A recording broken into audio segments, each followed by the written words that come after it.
through the mountains, plains, and secrets of the world's bite, four riders seek honor, redemption, and discovery in the land of the Predator.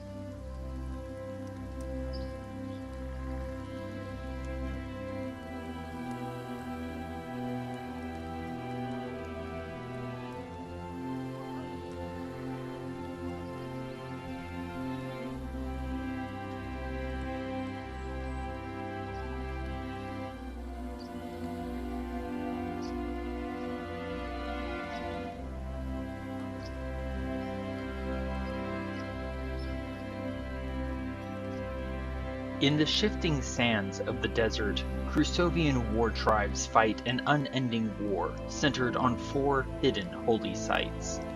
But their home is in the mountain range known as the World's Bite, and formerly believed to be the farthest anyone could travel to the west. A nomadic people, the Crusovians are known to adopt others into their tribes, but born or adopted, all Crusovians must show themselves to be honorable and dedicated to their generations-long mission.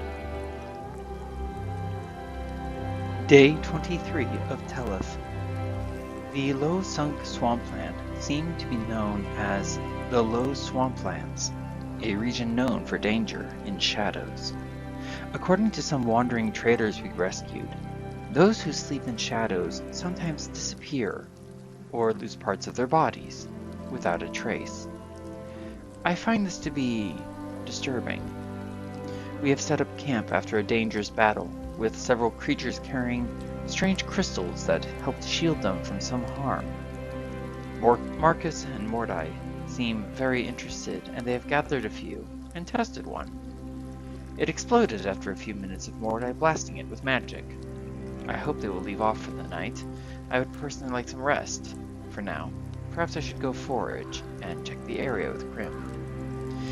Tanner, Pathfinder of the Crusovian people for the Untal tribe. Now let's get into it. Welcome back to the land of the Predator. It is now the end of the 23rd day of Teleth, perhaps around 6 in the evening. The snow has at last stopped, and there are still no winds. The adventurers have at most 5 hours, now that they have set up their camp, before they must begin their long rest and recover their strength. Before we get to our campsite, though, I'm going to briefly move us to our area map. So I can remind... Oh yeah, I should probably also move the rest of you to the area map. That would probably be good. And I'm on the right layer for once. Yay! Let's do focus ping.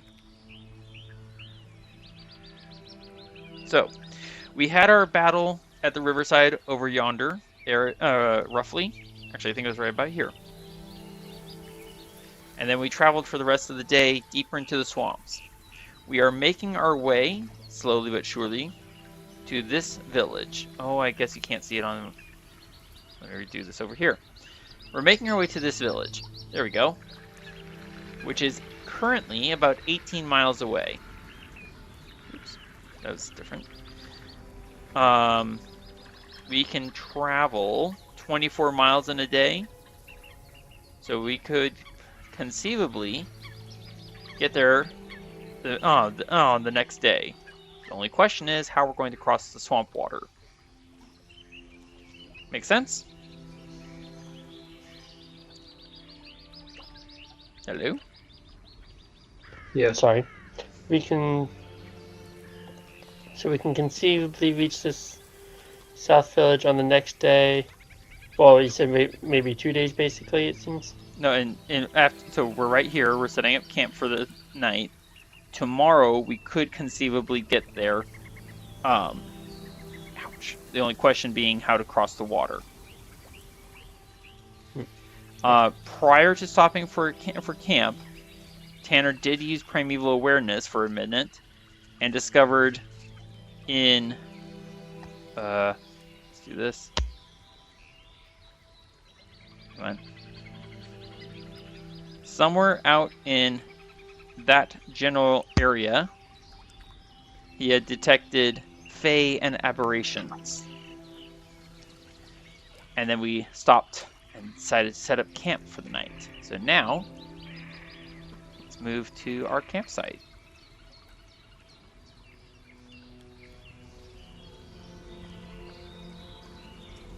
Yep, okay.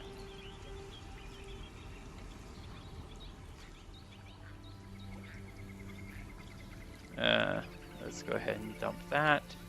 Don't need that. All right. And I'm gonna move us with a focus ping. Now, one thing to remember, we have been warned by both the sign and by the traders that we rescued. Sleeping in the shadows here in the swamp, in these low swamplands, is apparently very hazardous to our health, as people have woken up with pieces having gone missing or bodies having gone missing. So, you know, good things. And why is that not showing up?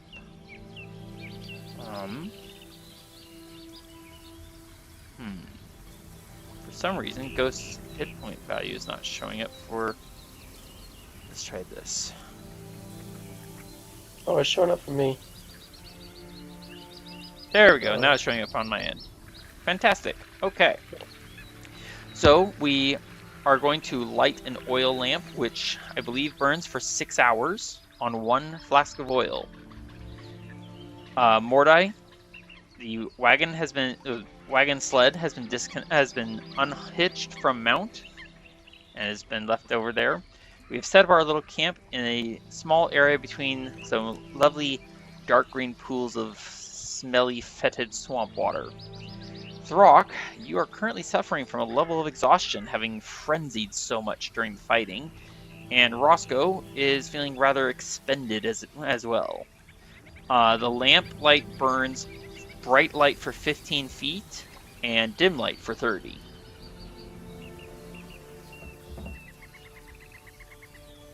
Can I have Mordai go ahead and cast light over here? The cantrip light? Yes. Hang on one second. Oh, what's he casting it on? Can you put light in the chat, please?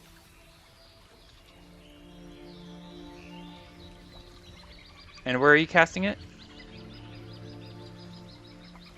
I think basically, especially for these 5 hours where we're up, I'm just gonna kind of like walk out little ways on the edge of camp. Okay. Just touch the ground to cast light and basically create a secondary light source kind of off in the distance so we can better kind of see anything that might approach us. You're going to touch the ground where you are, but cast it at a distance?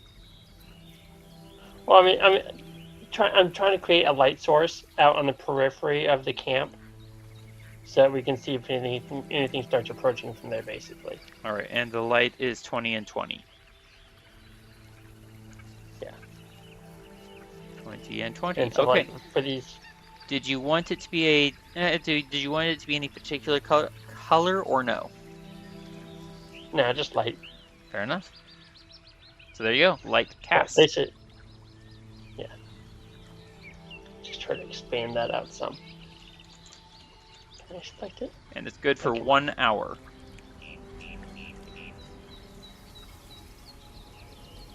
Yeah, and then each hour for these 5 hours that we're just kind of doing stuff, Okay. I'll go out there and refresh it.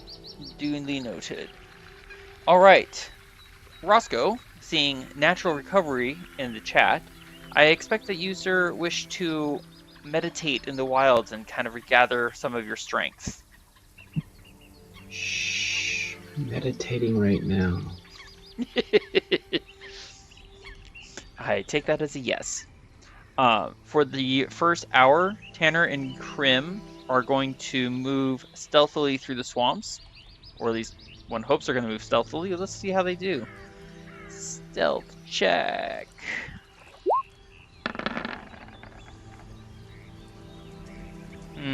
Not great for Tanner. How's Krim on stealth? Let's see. Does he is not skilled in stealth, so he's just gonna do this. The bird is quieter than... Well, that makes sense. The bird's being carried on my shoulder. Tanner is going to do a 1-hour scout of the area. Excuse me. And forage while he's at it. So I'm going to do a foraging check. And while I pull up the results for that... Marcus, Mordai, and Throk, what are your 3 goals for the evening going to be? I think Marcus can set about trying to remove the crystals from the armor, so that maybe we don't have to lug the armor around. Okay. Although, would it be possible maybe on 1 or 2 of them to basically just cut out kind of the nesting section of the armor to keep that as a template for later? Run that by me again, I'm sorry? So, like, for example, I'm pretty sure the armor was of a size that just doesn't work for us, right? It's not armor we can wear. The ogre armor certainly isn't. The armor that the orcs was wearing. The orcs were wearing hide armor, which is much more suitably sized for us. But it is hide armor. Just so you're aware. There it is. Okay, well, so I think basically what I'll do is I want to basically kind of cut those sections out where the crystals are nested, so that, you know, so I have something to reference and use later if we want to try and build it into someone else's armor. Does that make sense? You're going. Or am I making it too complicated and just take the crystals? Let me see. I'm sorry. I'm trying to figure out what you're saying. You're saying cut the crystal out and keep both crystal and armor so you have a template to work from? Cut out a section of the armor where the crystal is installed. Like, because I'm kind of guessing that armor is specially modified or altered or crafted to hold the crystal, right? Yeah, it is special. It was while it was being fabricated, for lack of a better word, right now. It was done so in a manner to cause it to hold the crystal. Yes. Okay. So here's a simple question: if we try to make it modify or make armor related to hold the crystals, does it look complicated?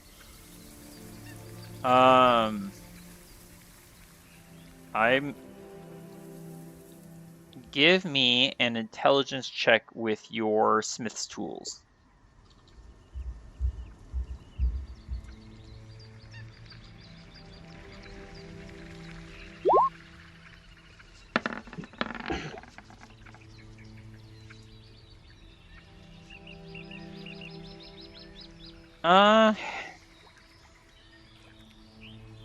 It doesn't look complicated. It would take some extra effort and design to make armor in this manner, but technically speaking, not beyond the skill of your average blacksmith. Okay, so I'll just pry the crystals out. Okay. I'll allow you to do so without making you roll a check for it. And while you're working on that, I'm going to say that you're going to spend at least some of the first hour working on just pulling all the crystals out. There are 4 suits of armor that we have with us, and so that's a total of 4 crystals. While Marcus is working on that, Mordai, what are you up to?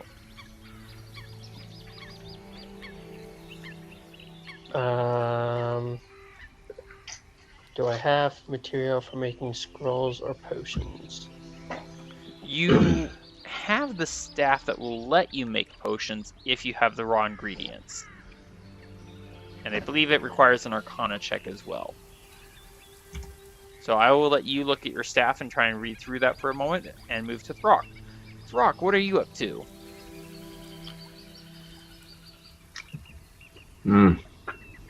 Taking a snack. Uh-huh.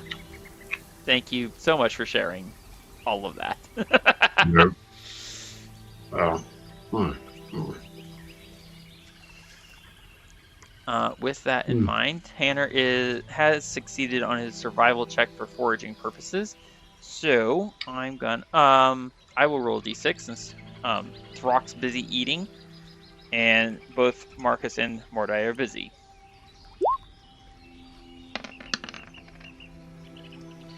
That is 2. Ouch. All right. So, how much does he find?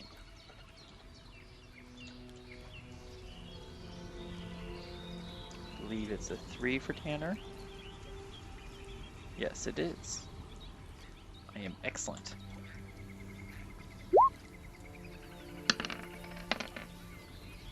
Oh, fantastic. I find 14 talon saps. In my first hour. Thank you, Natural Explorer. Marcus, you finish prying out all the crystals. It's probably been about half an hour now. What do you want to do with them, sir? Unless you're still busy reading through Mordai's staff. I'm trying to find where Mordai's staff talks about making potions, which I'm not seeing anywhere. Oh, that might be in the Dungeon Master section, which you can't see. Yeah, for the crystals, I'll just store them away in my saddlebags. Unless anyone else particularly wants to hold them. Or test them. Does anyone else want to take a crystal and do anything with it? Well, Roscoe's meditating still. Throk's solidly eating. What kind of crystal? For that, Marcus, you pried out 2 yellow crystals and 2 red crystals.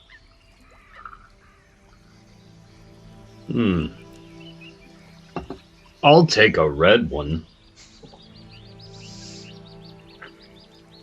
So Roscoe will carry a red one of the. So go ahead and add that to your character sheet where you kind of keep your equipment, the equipment that you kind of carry in your saddlebags.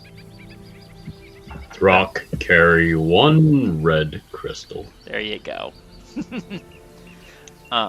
And Mordai, there is an Arcana check that you have to succeed on in order to use your Staff of Levitation to cause raw materials to become potions. On the plus side, if it works, then it's a simple action, and boom, you got a potion. You said it's an Arcana check? Yes, sir. Do this one in here.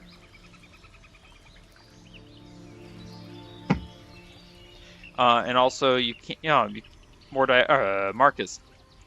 At the moment, you're just stowing the crystals. You're not going to use them and try to use them or experiment with them. I don't know what to do. I can go set one. Oh wait, no, I can't. Sorry. I was about to say, I'll go set one in a tree and have Mordai shoot it and see what happens. We already know that. First off, I'll do Mordai's Arcana check. All right. Do you have plant material to make into a potion of any kind? I don't know what you're trying to make. I have 8 herbs for miscellaneous potion making. Ah, fair enough. Please proceed. Do you... Oh, okay, we'll just start with one. The staff fizzles and smokes, and you detect the distinct smell of skunk musk. But no potion. Can I try again? Yes, you may.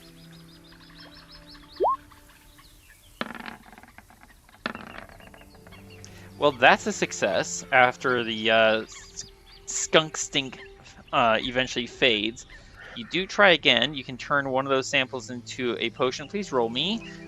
Excuse me. I'm getting there. Please roll for me. One delta. One delta. Wait, you said you're specifically trying to make a potion or just a miscellaneous bottle of something? I want to make, I think, primarily healing potions. Okay.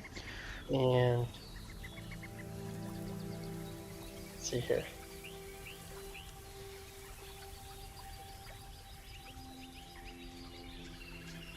I think silver taps would be good. Okay. Silver taps are a leaf, not a potion.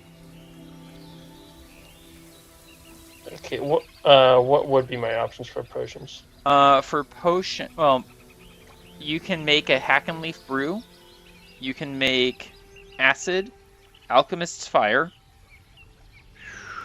Not holy water, but I will allow you to make oil. I'm checking to see if there's anything else here.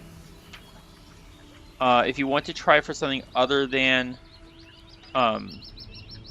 healing drafts, then I will have to go to a different list for that and consider what is possible. So for the moment, do you want to try for something healing, or do you want to try for something different? I think for the moment, I just kind of want to start working towards trying to make 4 hack and leaf brews and 2 alchemist fires. Okay. Well, with one success, you make 1 potion. Can keep trying then. As long as you have ingredients.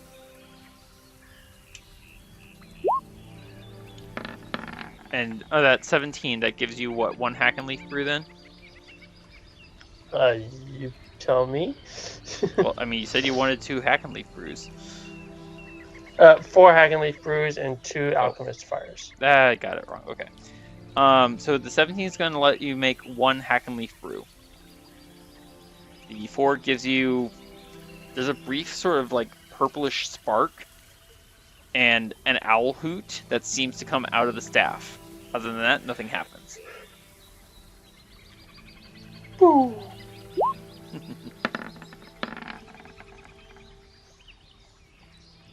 There is the loud and rude noise of a gaseous sound, followed by the incredible nasty stink of a gaseous noise. That wasn't me.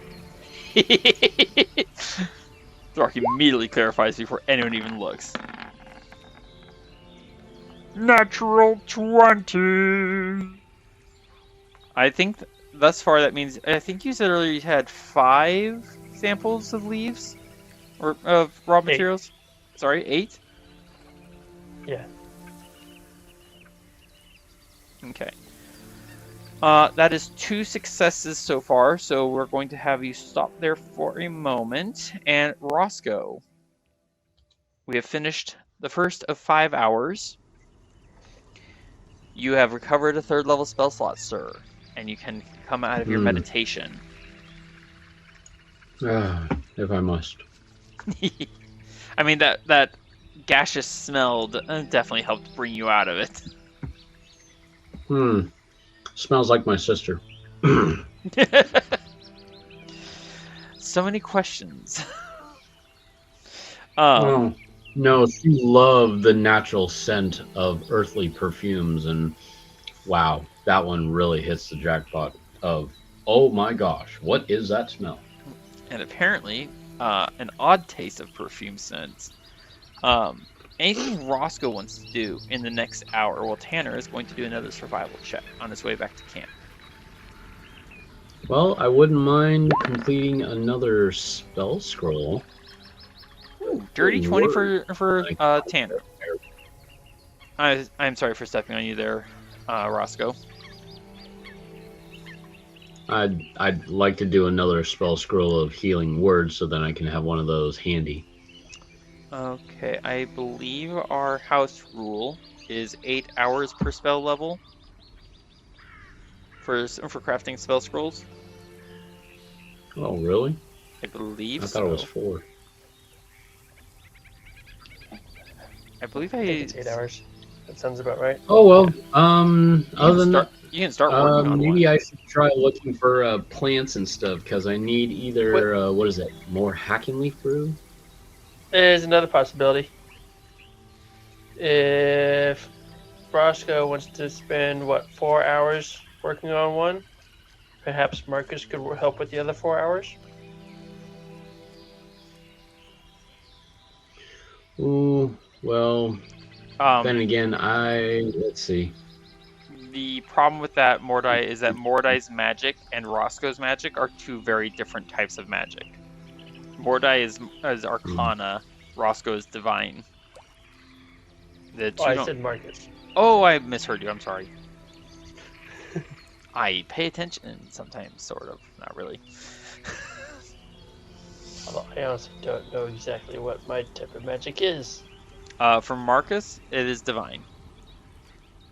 Divinely sourced. Right. So could Marcus help Roscoe finish his...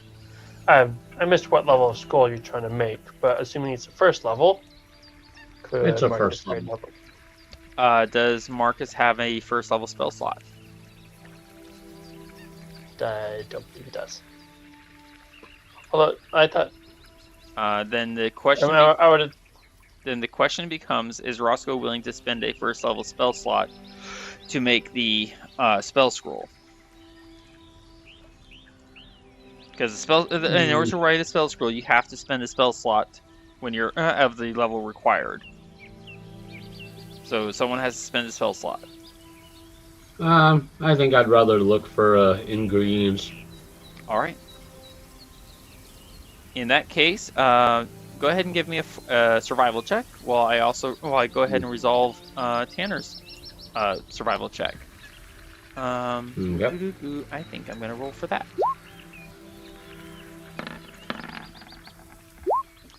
A 15 is definitely a success. What kind? What did I? Ooh, I haven't gotten these for a while. Roscoe, what type of plant do you want to look for, or do you want it to be random? Let's see. I could go for more garlic beans. I could use more hacking leaves. I'm actually at 0 on hacking leaves. I just got 14 Fleetfoot leaves. What is Fleetfoot again? It once eaten, the leaf gives you a bonus 10 feet to your base speed for 1 hour. Oh wow. Let's see. This is kind of a tough one. Because I definitely want to try going for hacking leaves because I have none whatsoever, but I would like to try either silvertaps or garlic beans, but you know what? Let me just try doing a random search. See what I get. If it helps at all, Tanner has 18 silvertap. Okay. But what about garlic bean or hacking leaf? I have no garlic beans, and I have no hacking leaves. All right, then I'll look for hacking leaves. Excellent. All right, you did succeed, so please roll them for me. 1d6 plus your wisdom modifier, which I believe for you is 3. Yep. All right. Let's find out how many hacking leaves Roscoe finds. Give a good one here. Please don't roll a 1. Oh, nice. You find 7 hacking leaves that you can turn into hacking leaf brews. And Roscoe, you are proficient, I believe, with the herbalism kit, yes? Yes, I am. Alright, so you still have to spend an hour brewing per hacking leaf. But, thanks to the fact that you have that proficiency and the herbalism kit itself, you do not need to make a check in order to turn 1 hacking leaf into 2 hacking leaf brews. You can simply do so. Mm-hmm. Sounds good. Oh, and by the way, for the entire party, just to let you know, I still have 16 hacking leaf brews. Does anybody need any? Tanner's not there, so he's not going to answer. Can I use one and set it next to me as a model, and then hopefully when I try to keep making these darn plants into more hack and leaf brews, I can do it better? Asks Mordai. So do you want one or not?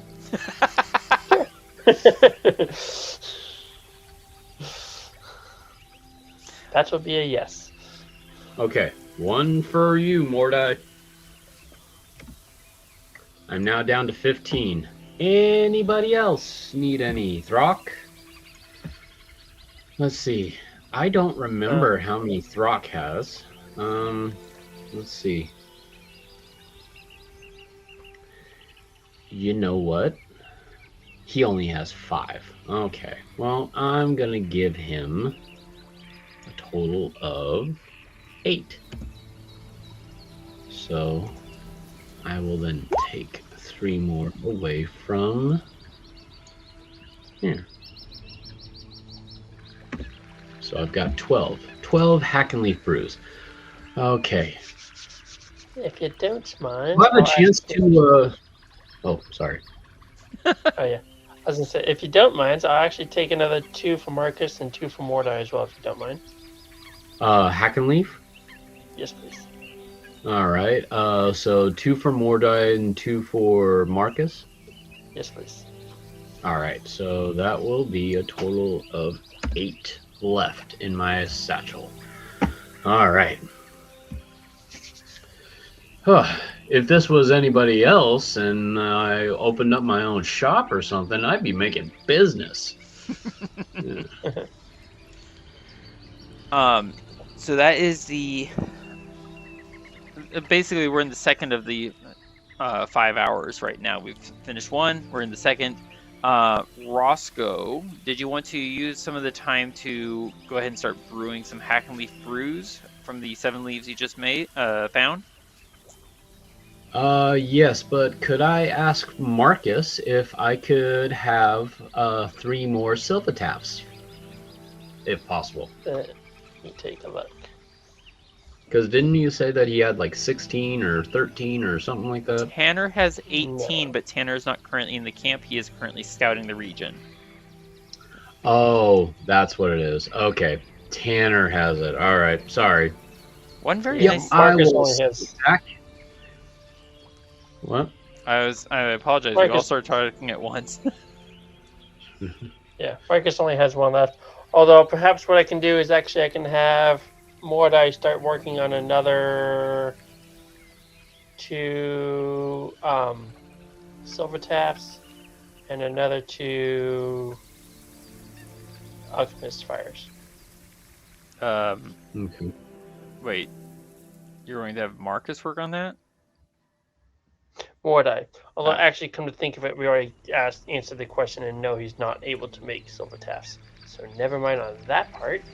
I mean, you can find Silvataff, but you can't make Silvataff. Technically, you could grow it, I suppose. Yeah. But that'll take time. My bad. All right. Side note, Tanner has been gone for roughly 2 hours. And so that's 2 out of 5 gone. So, Roscoe, in the remaining time, you could make 6 hack and leaf brews thanks to your herbalism kit. If that's what you want to spend the rest of your 3 hours doing. Yeah, sure. Okay. Got to keep busy somehow. Go ahead and add for yourself 6 more hack and leaf brews. Mordai, during these 3 hours, what do you want to do? I will keep trying to make hack and leaf brews and alchemist fires. Okay. I'm going to simplify this and ask you to give me 1 check per hour. So 3 checks, please. And who do I make them out to? Oh. Yeah. That last check doesn't even give you any result. Like the staff is just, like almost. Actually, you know what? That last attempt, you're channeling power through the staff, and the next thing you know, the staff starts to snore. I'm just gonna walk over to the swamp water and just dunk his head in there for a minute. And Mordai can have a point of inspiration. Can I make one more attempt with it? No, I said 1 check per hour. Let's do. Could Throk do a survival check? Yes, at disadvantage because he is still exhausted. Oh, okay. Oh my giddy Aunt Martha. So that's 1 failure. Actually, wait, double check. Nope, that is that is 3 successes for Tanner, and one of them a natural 20. That is a success for Throk.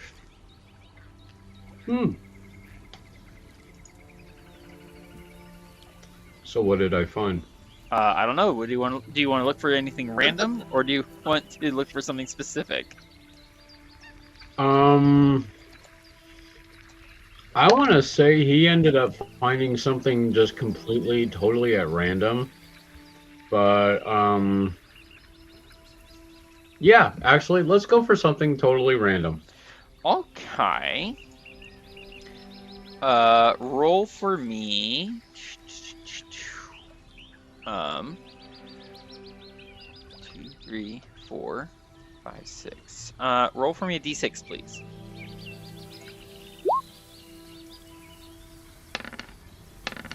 Ooh. Okay. That's a 4. 1, 2, 3, 4. All right, and one more d6 to figure out what you rolled from that. What you found from that. Basically, your first roll told me what list to look at, and your second roll is going to tell me what you find on that list. All right, now roll me 1d6 plus your wisdom modifier. What is Throk's wisdom modifier? No, I'm not sure. Wisdom modifier is a -1. Roll me 1d6, but no -1. Just 1d6. Okay. I'm a little bit nicer than that.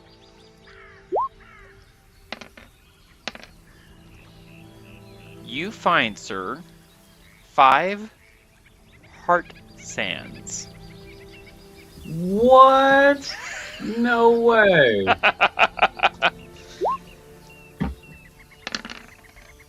That was with your first survival check of 3. Tanner has just found 16 Silvataph. In addition to the 18 he already had. I have 34 Silvataph. Oh my goodness.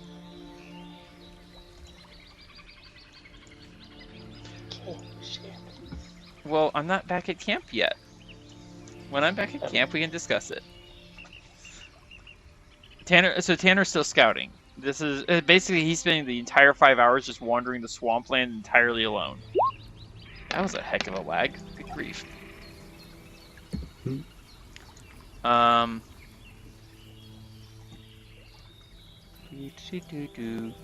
Ooh, that would be fun.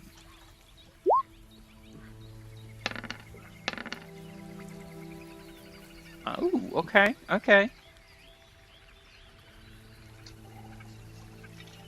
I found an item that we haven't seen in a long time.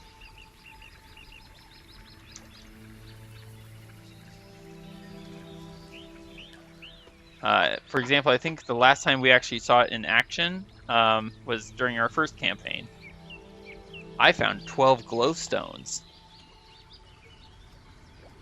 When did we ever have those? During our first campaign. We even used at least one of them for some blindingly brilliant play. Ba-dum-bump. Throk, did you want to forge? Did you want to forge any more, sir? That's my second. Sure. I want to see if I can find some mudworms or garlic beans or something like that. So you're going to look for specifically for healing plants now? Something. I can't stay strong all the time. Oh, that's the wrong thing. So what I accidentally just put in the chat, that is what glowstones do.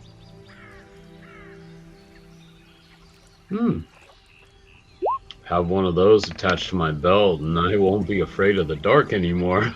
Not like I really am afraid. And Tanner just found 10 garlic beans. That was my... Whoa! Ooh, Throk, that is another success. Roll me a d6 to find out what healing... Oh, wait, you said you were going to look specifically for garlic beans, or are you just still going random? I'm gonna go random again. Completely random? Try my luck. Completely random or random healing? Random healing. Alright, roll me a d6. Let's find out what healing item you find. Okay.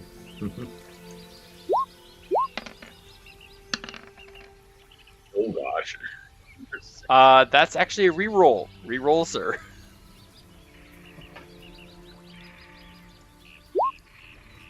See, it's not always advantageous to roll maximum.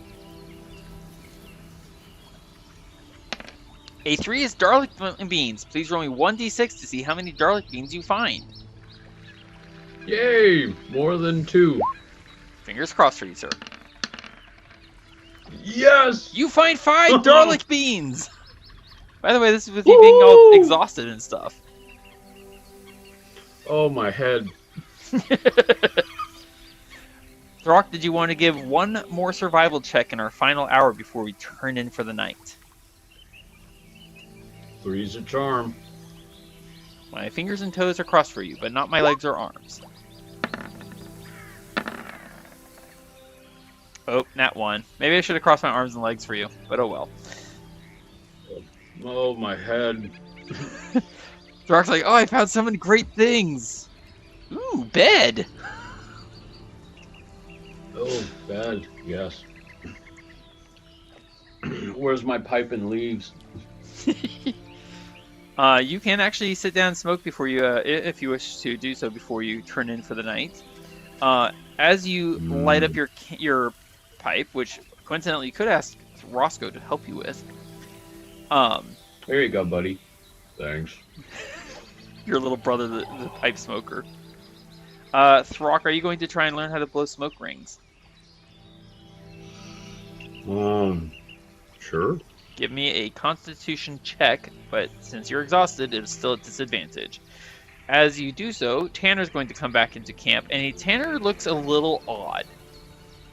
For one, he's got a load of a small bag of hide. That is a failure. You try to exhale a smoke ring, and you swallow it slightly instead.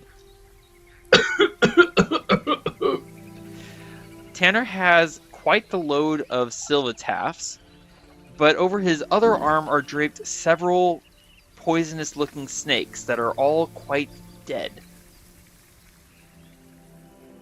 Good evening. Anything you want me to extract there, Tanner? Actually, I brought them back because I thought they would make for good eating or trading. But I suppose you could also draw their poison out. But perhaps that would be best left for the morning. Probably.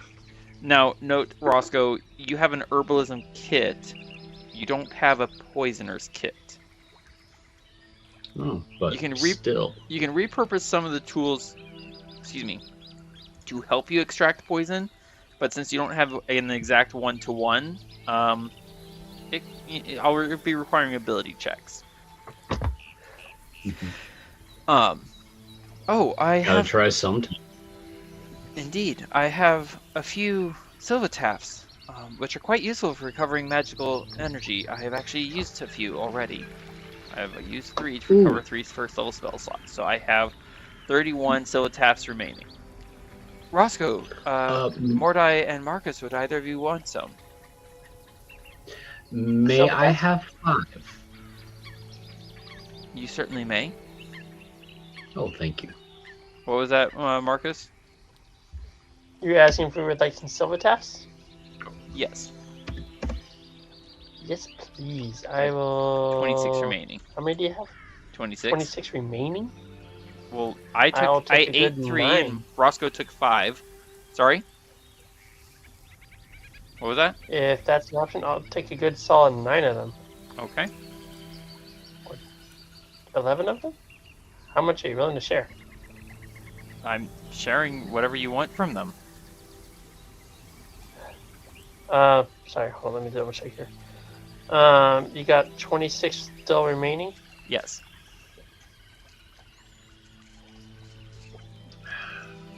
I'll take 8 and 8 for Marcus and Mordai, please. All right. Now I have 10 remaining. Natural Explorer for the win. Thank you. You're welcome. Tanner will also spend 1 flask of oil to refresh the lamp so that it will burn for 6 hours. Oops. Throk tries again. Ooh!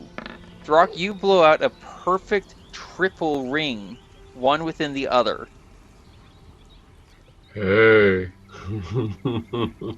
Look at the rings. Very, very clever, Throk.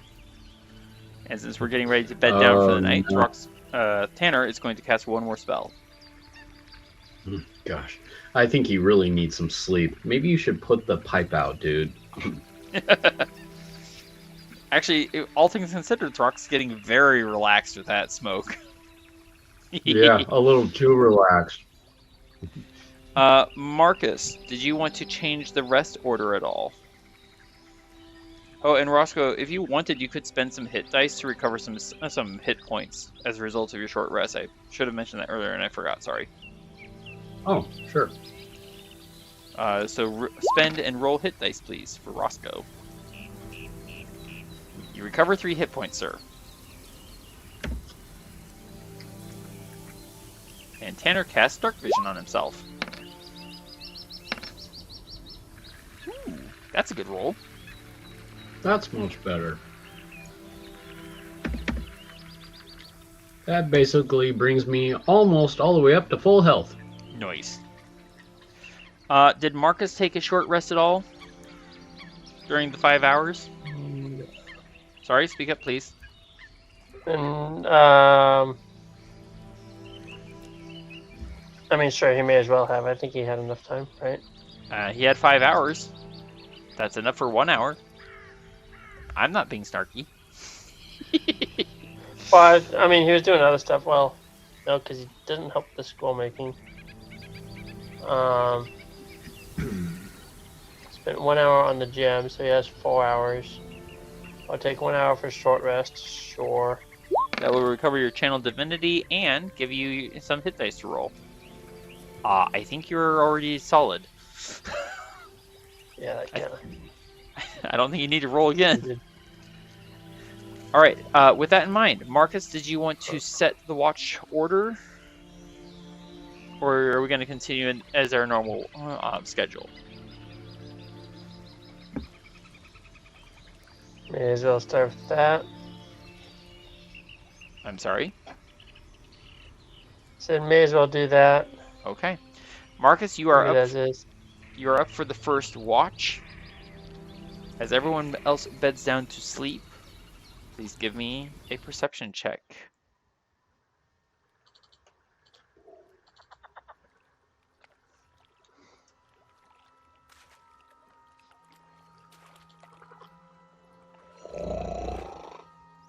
I'm looking for the button, I promise. There we go. Thank you, sir.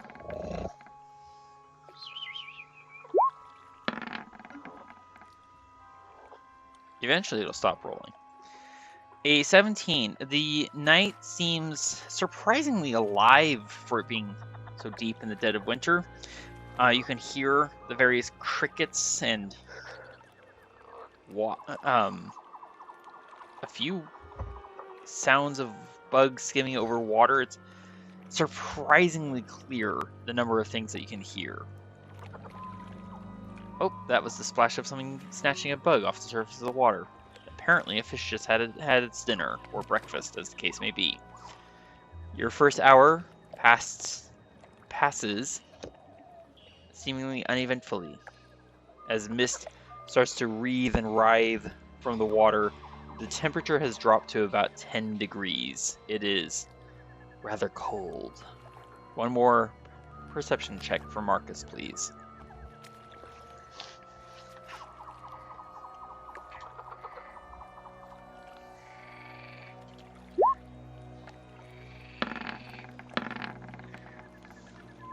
Well, you see the stars. That's nice. It's been a while since you saw those things, all the snow. Pretty stars.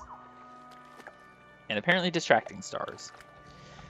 Because you don't hear or see anything of alarm. And your second hour passes fairly uneventfully. The oil lamp hissing and spitting its oil-fed light out into the night. And the next up for the watch is Roscoe, if you want to wake him. Sure. Okay, go ahead. Roscoe, you have not recovered any of your long rest abilities as of yet, because we're still in our long rest. Yeah, trying to rest. Somebody keeps waking me up, though, to turn the fire back on. Here. There. Okay. And with that, Roscoe, please give me a perception check. Okay. Perception. This will be Roscoe at normal. Well, how else is Roscoe? Well, sometimes he's at odds with the system, but usually it's pretty good. Yeah, tonight's pretty good. There's no snowfall. There's no high, strong winds. Just the creaking of boughs, the murmurs of the night denizens of the swamp, the occasional splash of something moving through the water. Off in the distance, you hear the cry of some unknown creature. Further off, the sound of perhaps a branch falling, or maybe a tree. Whatever it was. That is excellent, thank you.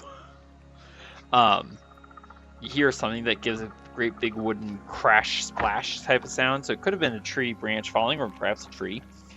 But otherwise, nothing seems to happen. Would you like to give me your second perception check for your second hour of watch, sir?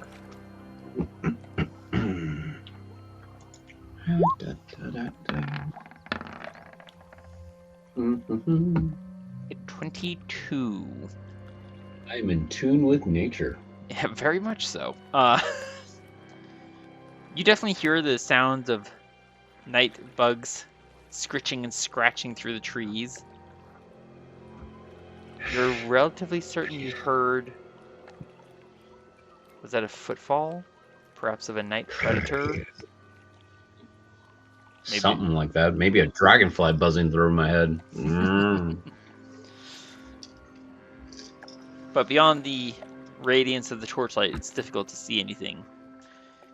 Yeah, well, I do have my cantrips ready if I need to. At the moment, it seems unnecessary. The watch ends. And next up is Throk. Hey, big guy. Hey, come on, wake up.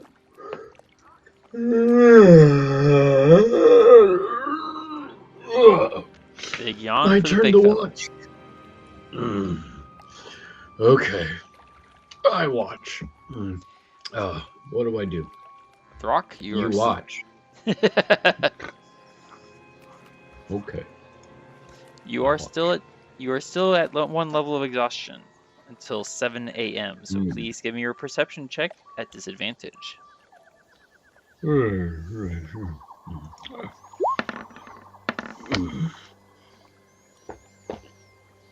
Quiet night. Boring night. Okay, that's weird. It showed up on my Dungeon Master screen, and like just as I was finishing my description, that's when it rolled on my player screen. Go figure. Well, it's like dice itself has a level of exhaustion. Right? Yeah, quiet night. Really quiet. Really, really quiet. Really boring quiet. Take out my pipe and smoke some leaves. Very nice. And can I have your second perception check, please? Okie dokie. A natural 1. Throk starts to fall asleep on watch, brought awake by the burning singe of his pipe, the hot bowl of his pipe, excuse me, touching his skin and kind of singeing a little. Stings. Ooh, ow, ow. Stupid me. And Throk, you are caught entirely by surprise when two figures step out of the night. Everyone, please roll for initiative.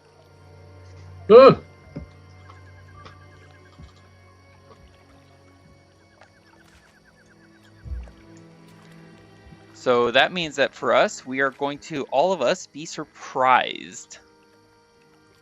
Does Throk still roll initiative with disadvantage, or does he roll it normal? He's going to roll initiative at disadvantage. So roll, basically, you'll have to roll it twice, and we'll go with the lower of the two. Tanner gets 12. Marcus 2. That 13, is that Throk or I guess Roscoe? That was a Throk roll. The 13? Yeah. Okay, one more for Throk, please. Okay. Oh no. He rolls a 5. Throk gets a 5. Dang it. I really like the 13 roll. I know, and don't forget to roll for Roscoe and Nightshade, please. Oh, I will. And Marcus, thank you for going ahead and rolling that performance check. I was just about to ask you.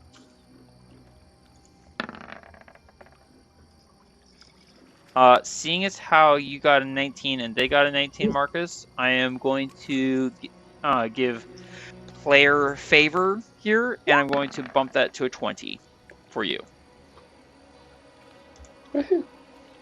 Thank you. I mean, we are going to be starting off. Looks like Roscoe ended up getting the 13. Oh, there you go. Throk, yep, is at a 5. I should have clarified some things. Since we are bedding down for the night, and consequently, some of us are wearing heavy armor. What am I wearing? Half plate armor. I believe that's medium armor. Double checking. Well, I am wearing medium armor. Rangers are not proficient in heavy. Duh. Half plate, medium armor. Yep. Okay. So we are also using. You may recall.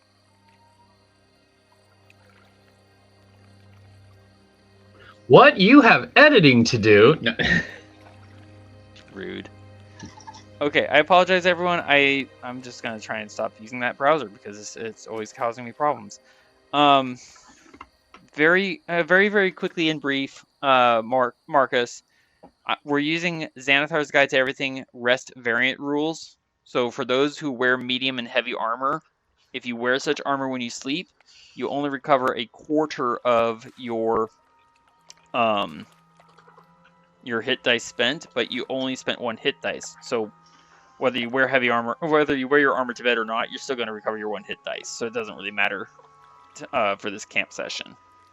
Yeah. So, with that all settled, Recover my strength. Well, I'm sorry, what? I was quoting the line from Lord of the Rings. Well, I know the line. It was just I was in the middle of talking and you did that. I was like, wait, what's going on? Crow and Roscoe got the same initiative number. So do you want to go first, Roscoe, ahead of the horse, or do you not care? I do not care. Okie dokie. Crow's a free spirit. He can do whatever he wants. And it looks like Krim was not added, so 1 second. He needs to be... Let's do this. Okay. Did I say Crow is not added or Crim? Doesn't matter. Crim is now added. There we go. He's in his proper place. Yay! Okay, well that's fun. I'm gonna have a lot of editing to do later. I'm gonna move my tracker over here, and we are going to kick off with the fact that we, as a camp, are all surprised. Ah! Also, side note, while I'm fine with saying that we slept in our armor, Marcus, I will not say that we could sleep in our armor while holding shields. So please uncheck your shield. That is fine. I have big 10-foot clay for smashing faces. Valid. Same for Roscoe and Throk. Throk, I would say, is fine for Throk to have his shield equipped because he was on watch. Alright, so Long Step, surprised. Crow surprised. Roscoe surprised. Tanner surprised. Crim surprised. Nightshade surprised. Throk surprised. Mordai surprised. Mount, Ghost, and Marcus all surprised. So we will now move to the enemy. But the two you see on the map are not what we first hear.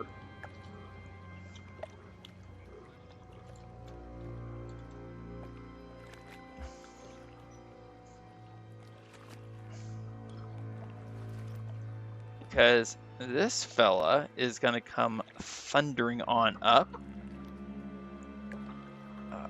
Taking the dash action.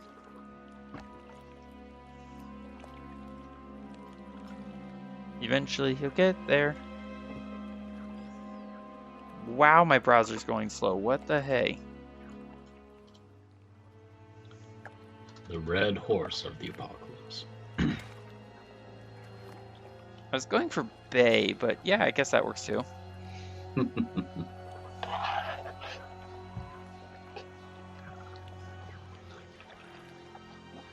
Okay, so he went 70 feet, 75 feet. You know what I just realized? We did say that we were going to set out caltrops. Marcus, roll me 1d6.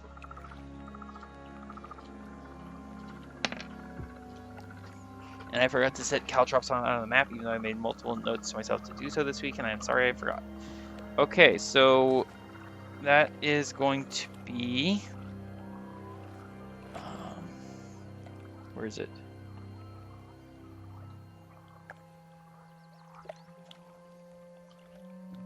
Okay.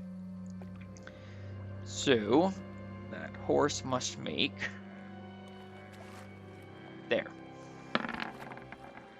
Well, the horse fails, and its speed is going to be reduced by 10 feet, and it loses 1 hit point.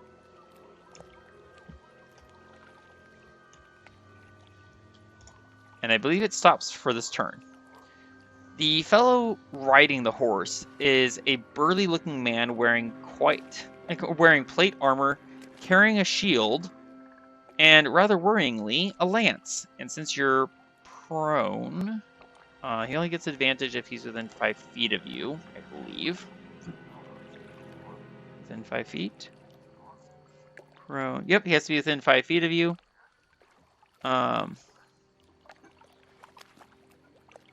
So the attack has disadvantage. So, good news, Marcus.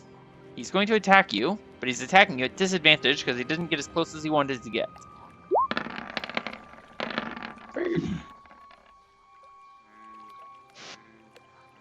That's going to miss. Alright, so that was his... He kind of looks down at his horse like, what's wrong with you? Kind of expression.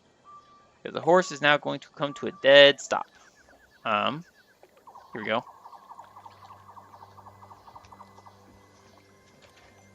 Uh, 50-foot speed.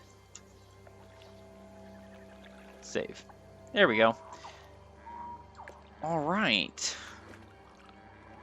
Roscoe, Throk, roll me a d6, please. You there. Sorry? Ogre. Aye. Oh. There's a distortion, so I didn't hear what you were saying. Alright, so this one is not going to suffer the fate of excuse me, a caltrop.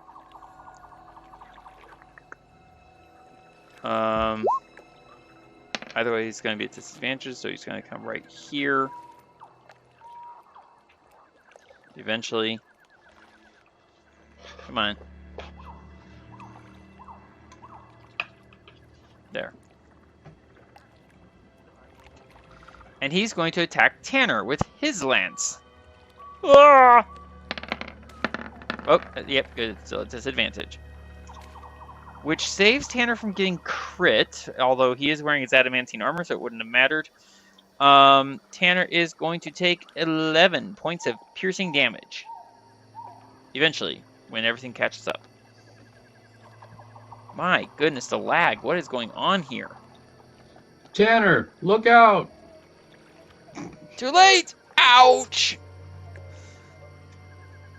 One level of exhaustion, remember? That's for Throk, not for... Oh, wait. Not for Roscoe. There we go. My system is so slow, it still hasn't even updated the attack roll from the bad guy. I have no idea why my system's lagging so bad. It's quite annoying. Alright. Tell him to take more caffeine. And... yeah, this guy's gonna get up to here. Uh-oh, did we lose Tanner again?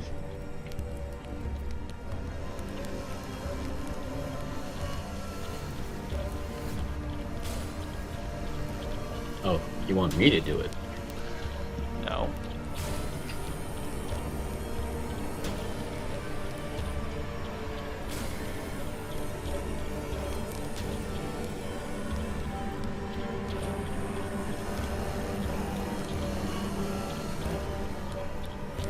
Grab it. Move it. Yay! This system works. Twist it. Bop it. Pull it. Oh my gosh.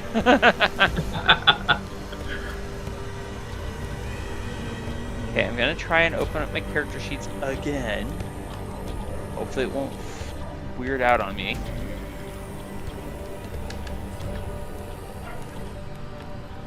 Hopefully it will let me open my character sheets.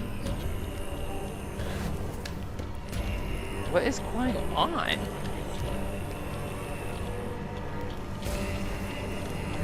Hey, what do you know? They're starting to open. The armored warrior is now a hidden warrior. Oh my gosh. He went turbo. Thank you for pointing that out. Thank you for pointing that out. And that one. Now he's floating in the air. There we go. And he's back on his horse. Yay! That there. That here. This. Back in Eventually. saddle. You guys all hear me okay? Yep. For now.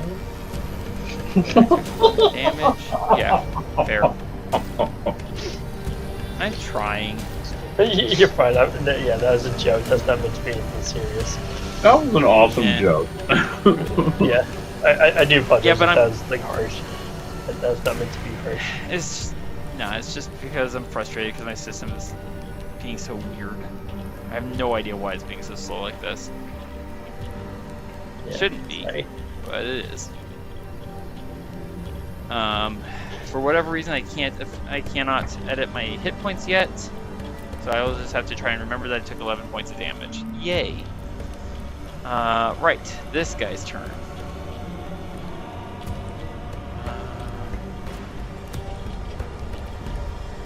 He's gonna come up to here, to here, to here, to here, to here.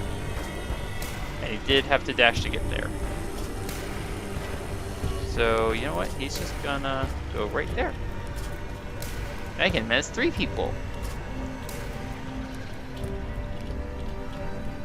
And hopefully, as we move to round 2, I'll actually be able to access my character sheet. Apparently not. My character sheet is still loading. That's encouraging. You know what? I apologize. Normally I try to have my player screen. Wow, it hasn't even shown the. I'm just gonna have to refresh.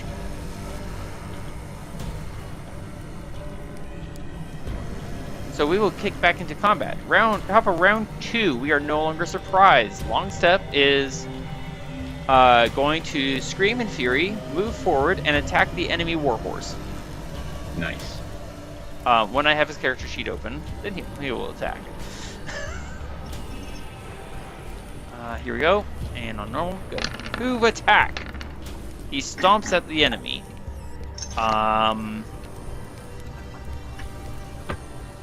He hits the enemy for, oh my goodness. He deals 13 bludgeoning damage to the enemy horse.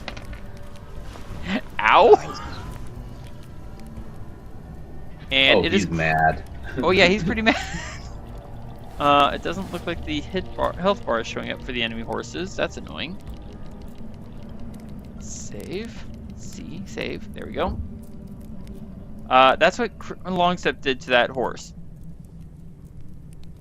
The horse was at full. The horse was at full health. Wow. Okay. Nice job. And with that in mind, it's Crow's turn.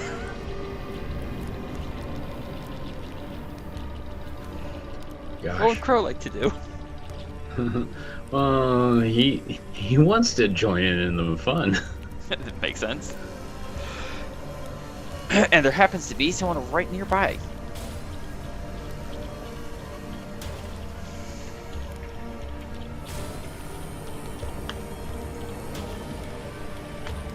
He wants to come over and kick at the horse too.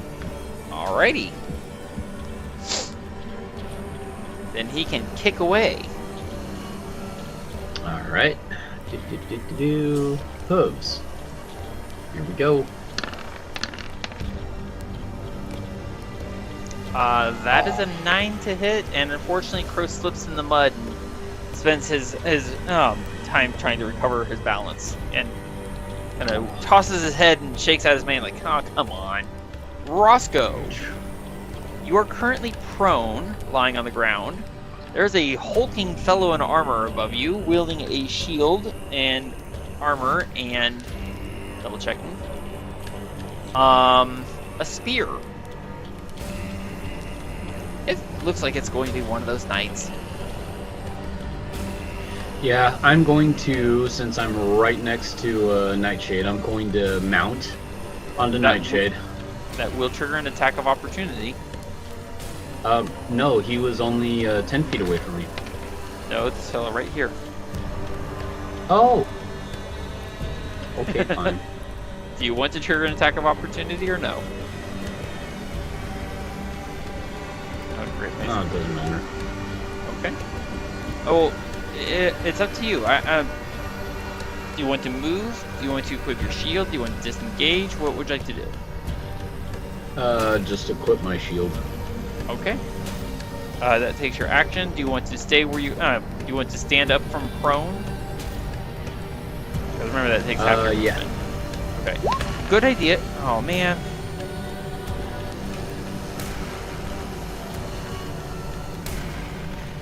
All right. So it's a good thing that you stood up from prone, because otherwise he would have had attacks at advantage against you. So right now you've stood up, Roscoe. Yep. You've equipped your shield. Actually, anything else for you, sir? Actually, no, I have not equipped my shield. I said corrected. So I wanted to stand up, look at this guy, and go, you know what? I'm just gonna throw this thing out there anyway, but I'm gonna use my thorn whip on him. Which is awesome, because that means no disadvantage on your attack roll, because it's a melee cantrip. Yep. Go for it. All right. Let's hope it rolls big. Also note, you're not equipping your shield. Got it. Every single Would you time. like to use a? Do you have? Wait. No, you've hit with this. Wait. Wait. I rolled a nat 1, correct? Yeah. Then I can use this. When you roll a nat 1 on an attack roll, you can actually re-roll the dice again. Lucky halfling go. All right, let's try this again. You must use a new roll. I'll take it. 13. What's the range on this, by the way? 30 feet? Yeah. You're attacking this fellow right in front of you? Yep. He twists and ducks low behind his shield. Your attack misses. Sorry. But hey, at least But I that got a 13 chance to roll again. Indeed. And my player screen is still having massive issues, so I'm glad that I switched my verbal chat, over to my Dungeon Master screen. Alright, Roscoe, anything else for you, sir? You've used half your movement. You've attacked. Not quite hit. Your shield is not equipped. So you are at a great 15 armor class. Yep. That's not worrisome. No. What I think I might do is disengage and run away. You cannot use your action to attack. So I can't disengage? You cannot disengage. So sorry. Oh, well. Alright then. In which case, we're going to move to Tanner, who is also prone. Tanner is going to get up from prone. This makes sense. That takes half my movement. I'm going to use my action not to equip my shield, but instead I'm going to use my action to tell Krim to attack. I'm going to have Krim attack the warhorse, actually, that the enemy is riding. Let's go over here. Let's put the attack marker on Krim. There we go. Which means, because I'm past level 5, I still get to make an attack myself. So I'm going to equip my... what do I have? What weapon do I want to use?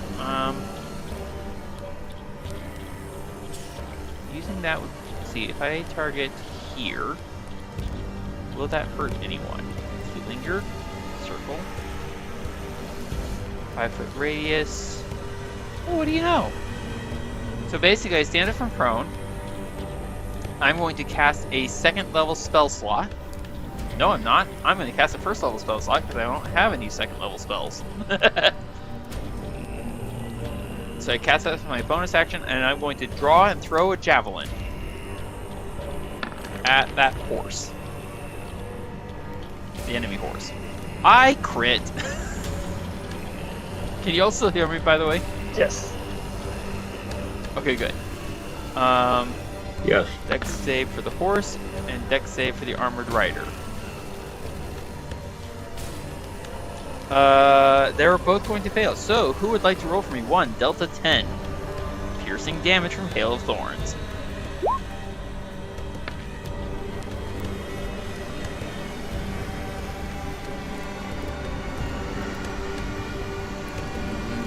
Okay, I'm going to go with Marcus because he was the first result. And, okay, the chat is on my other screen is finally catching up. Yay. So the crit is going to hit the horse, doing 9 plus 6 damage, so that's going to be 15, plus 8, 15 and 8, 23 damage to the horse, the enemy horse. Its rider is going to take 8 points because he failed his saving throw.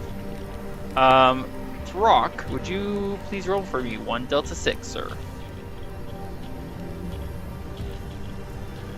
As he falls from his horse.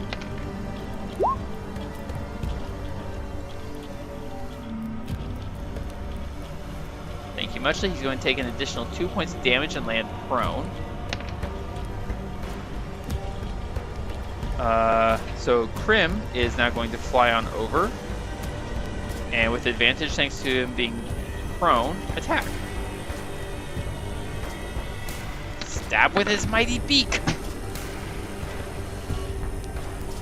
Getting a 19 to hit for 8 damage, which is not a hit because the guy still has his shield and he's going to use his reaction to sweep his lance around and block Crim's attack.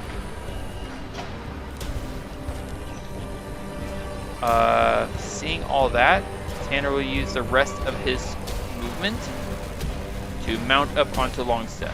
And that looks really odd because for some reason I'm behind my horse instead of in front of. There we go. And yet I'm still behind. Oh yeah, that's right, because my player screen wants to be weird. Alright, we're going to move now to Nightshade. He's gonna come down here and he's gonna attack this guy. Wow. Where's my page? There it is. He's going to claw at him. This makes sense.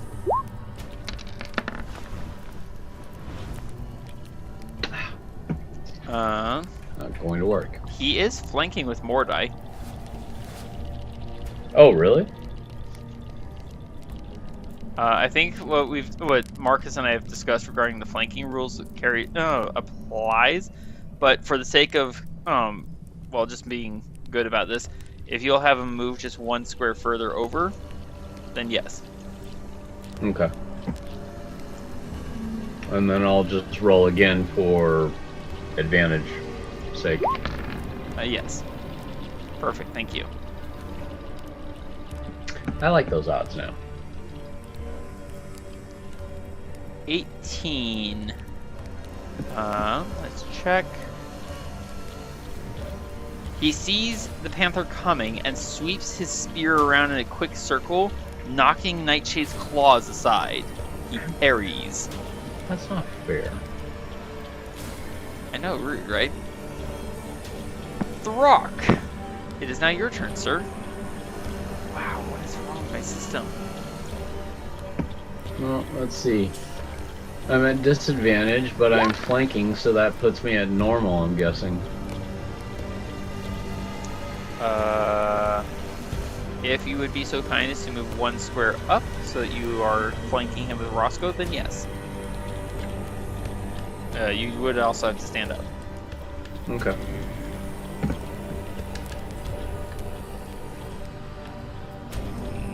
Alright, so normal, and then I'm gonna swing at him with my axe. And do keep in mind that I did say that I think it's perfectly reasonable that Throk at least would have had his shield equipped while he was on watch. Oh, yes. Which I'm pretty sure he's still... Yep, shield is still equipped. Okay. Alright, here we go with the axe. I am...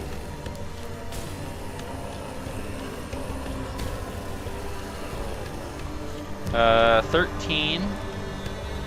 Wait, I'm sorry. Why did you say you were attacking at disadvantage? Well, first of all, I'm already at disadvantage because I have a level 1 exhaustion.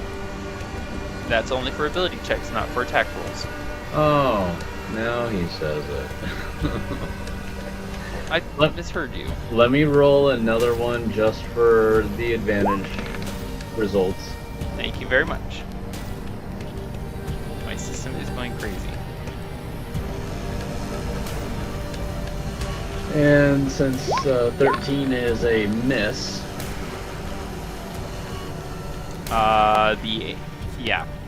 Sorry. Your first attack is going to miss, sir. Alright. But you do have an extra attack. And here's the extra attack at advantage. Fantastico. Which I think you want that. He does not block that one. Your axe crashes in, dealing him 11 points of damage. Watch that health bar. There you go. Okay, we really need to kick him. Like, knock him down, and then really come down on top of him.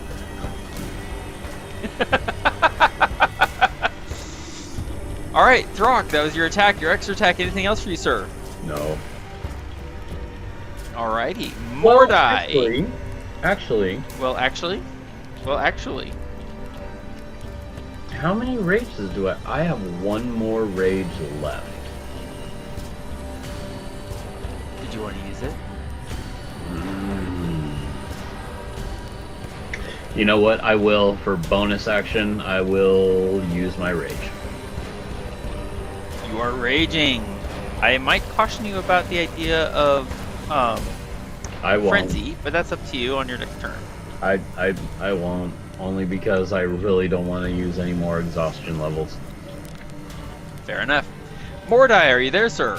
Yes. You are currently prone. And there's a bad guy behind you and a bad guy beside you, and this looks really bad. What would you like to do?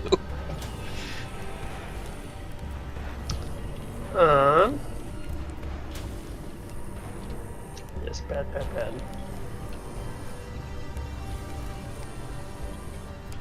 I'm going to dismount. He is directly north of you. Going to disengage. Remember, you are prone, so standing up will take half of your available movement. And to mount up on your horse will take more movement. Which, Yes. technically speaking, I had to stand up here from here 5. If that's 15, 5. So technically I could not have mounted long step on my turn. So thank you for actually bringing that to my attention. I corrected myself. I am next to my horse, not on my horse. Continue, Mordai. Sorry about that.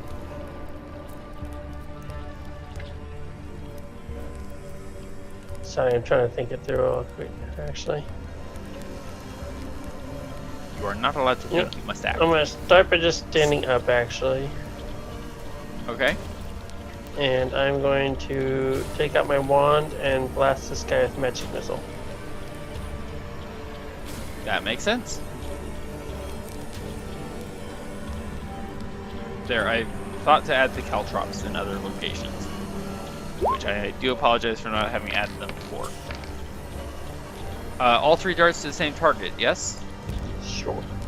Well, Okay, that's... yeah. Make up your mind. Yes.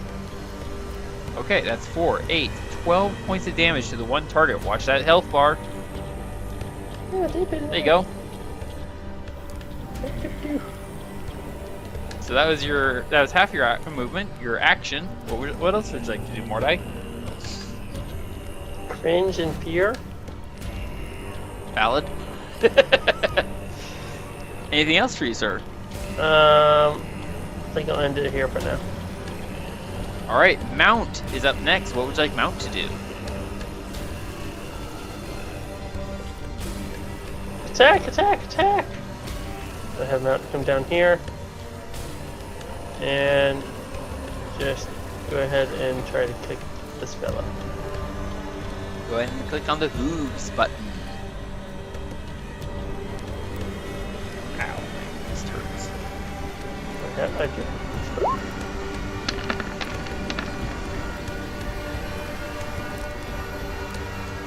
10 is going to be a clean miss. Sorry. Ghost has a telepathic link with Marcus and is eager for Marcus's instructions. What would you like Ghost to do, sir? I will have him also move down just a little bit. And go ahead and try to kick this fellow. Alright, he has advantage because that fellow is currently prone. I think of our team, Marcus is the only one left prone.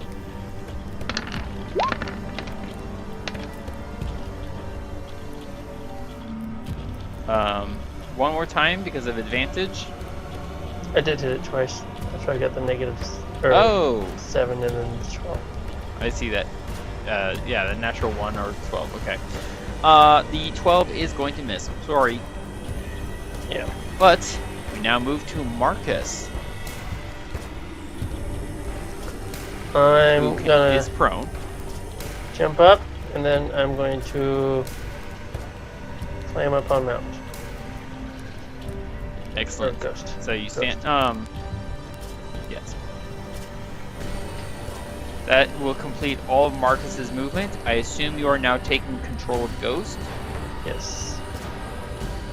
Why does Okay. Marcus keep ending up underneath? From my perspective, he seems on top. Oh, it'll work. Nice. Okay. And oh, that takes an action, doesn't it? What? Mounting. No, it just takes movement. Half your Okay. movement. I will go ahead and swing my glaive at this guy. Okay.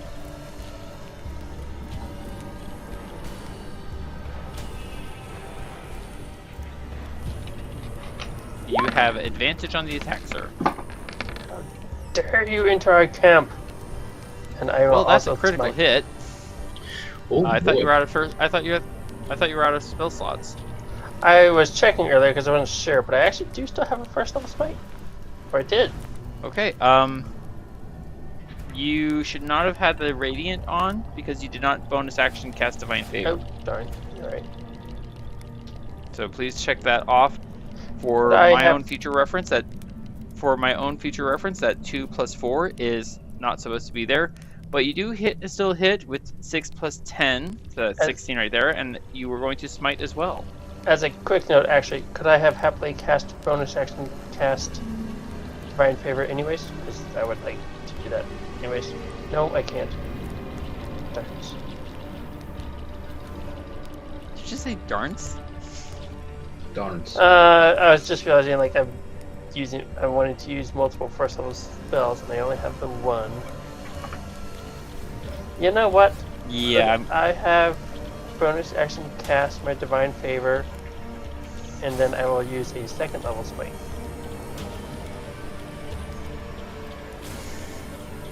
I will say yes. Okay. So we'll keep the 2 + 4 and the 6 + 10. The number of smites you've had already in these first couple of fights. So it's 16 and 6. And go ahead and roll. Let's see, divine smite at with crit.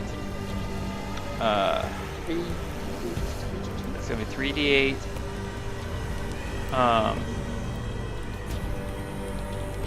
It's 8. There we go. Please roll the 3d8. Smite me, oh mighty smiter. Well, he's certainly going to do something. Plus 13. Ay, ay, ay. Plus the 16. what? Plus the 6. That is 59 points of damage with that one hit. Should not have entered I can't. He does not hear your instruction because he is not alive. Holy guacamole.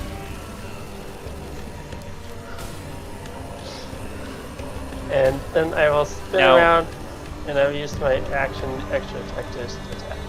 Now, you are attacking him at normal because he is mounted. How about I will move Ghost up.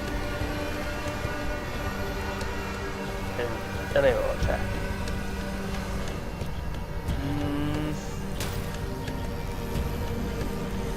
I don't like the geometry, but that's entirely beside the point. Yes, you have flanking, thus advantage.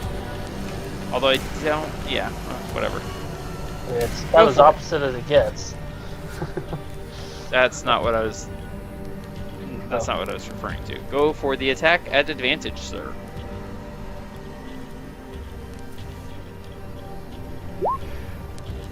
Excuse me.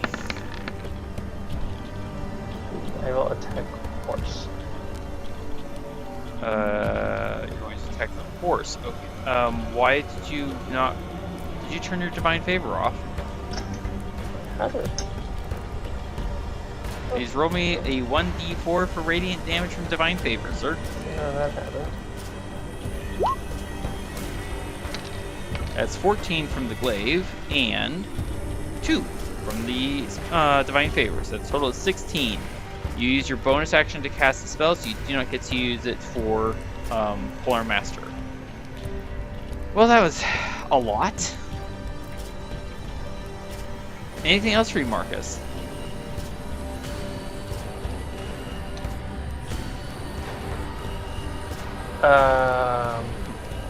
Work together! Attack wounded enemies first.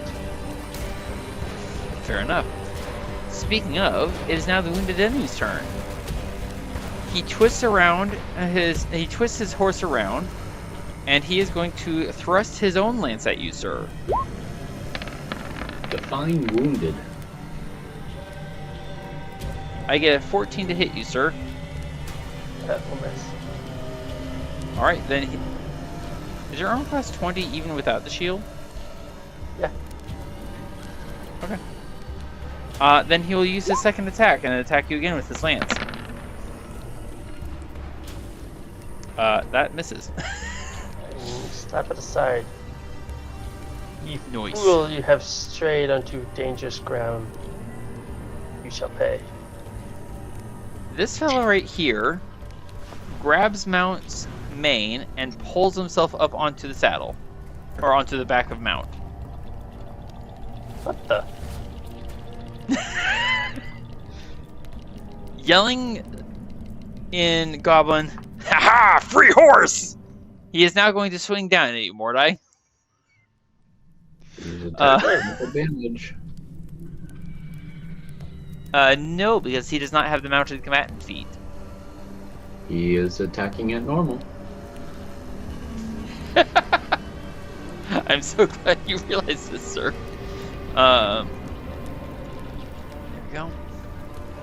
So he attacks Mordai at normal with his longsword. I get a 17 versus Mordai. That hits. Would you like to cast shield? I would. Sure. Mordai? Alright, you get your +5. Ow. Because he's going to attack you again. Oh, almost. Which misses. And he will stab at you now with his short sword that he slips out from his hidden sheath. Getting an 11. So he missed. All three of his attacks miss you. He's going to have Mount disengage and move away. Yellow-livered horse thief. I'm going to adjust this a little bit because that looks super weird. There we go. Alright, this horse is controlled, so we move now to this fellow, who's currently surrounded and doesn't seem all that bothered by it. That's encouraging. He is going to attack Roscoe. He has his shield, so he cannot do this with 2 hands. Here we go. Attacking Roscoe. Oof. He stabs Roscoe for 9 points of damage. That is exactly what he needs, and he got me. 9 piercing damage. That's 35 for health points. Also, too, that gives Throk the chance to use his special ability, Sentinel, and attacks. Doesn't that have to be a character who's within 5 feet of Throk? Here, let me grab that. Please and thank you. Where is it? Here you are. Alright. Creature within 5 feet of me. When a creature within 5 feet of you makes an attack against a target other than you, you can use your. Nope! Alright! Yes, you can make your attack roll. And it's at advantage because of flanking.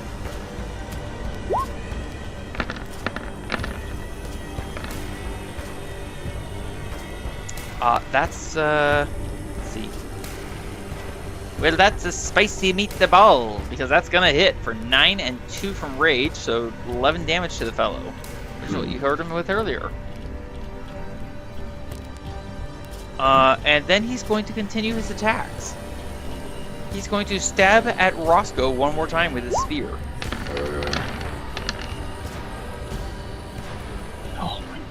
getting a 25 to hit for 10. Ouch.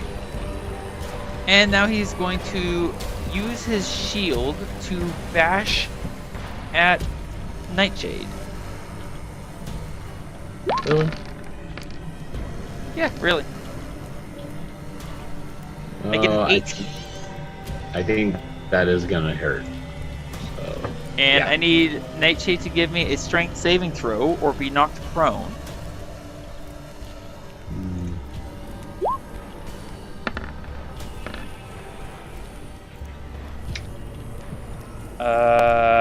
Nightshade is knocked prone. Yeah. Alright, well that was their turn. So we shall move along into round 3. Excuse me. Long Step is not controlled, but he does see that there's no immediate threat, and his rider is right next to him. So Long Step's going to stand and wait. What would you like Crow to do, sir? I'm gonna have him go over to the other armored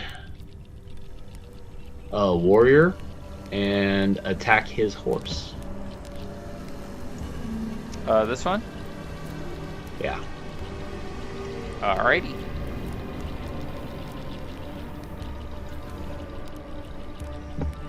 And let me pull up his character sheet. He is going to. Well, the only thing he has is hooves. Indeed. Oh, wait a second.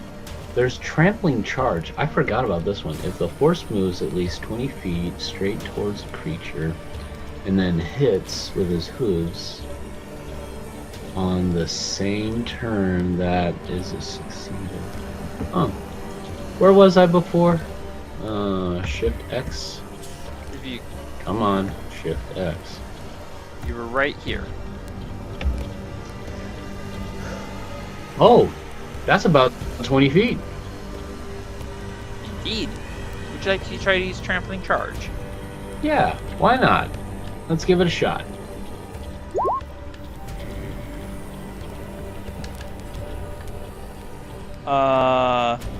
Alright, so you're going to make... Technically, it's when you move at least straight, you move straight towards the target rather than a little bit of a bending curve, but I'll accept it for now.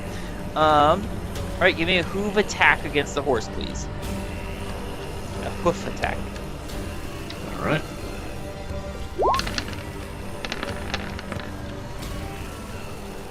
Come on. Let's see what the armor class is. That hits for 9 bludgeoning damage. I'd never said that these enemy horses were armored.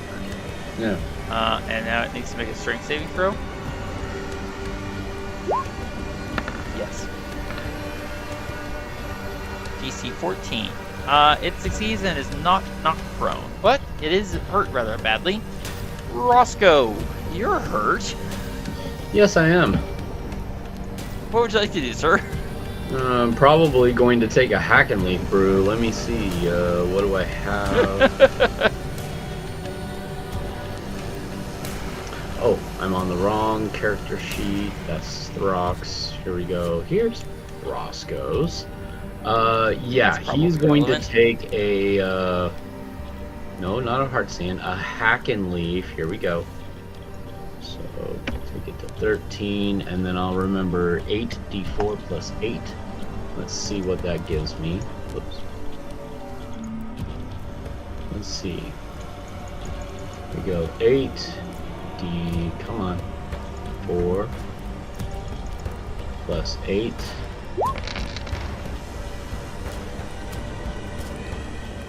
$32. I think that brings me up to full health. Oh, definitely. And let's see. You said a hack and leaf brew? Yeah. Okay. Thank you. Yeah. That That was your action. brings me all the way up to 45. Probably helpful. Yeah. Alright, And- anything else for Roscoe? I'm not sure.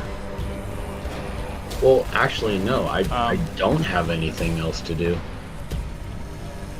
Right now, oh, actually it's prone. You probably can't mount onto him. No. Uh, Probably not. I mean, I guess you could have used a wild shape instead, but that's up to you. Alright. Then we shall move along to Tanner.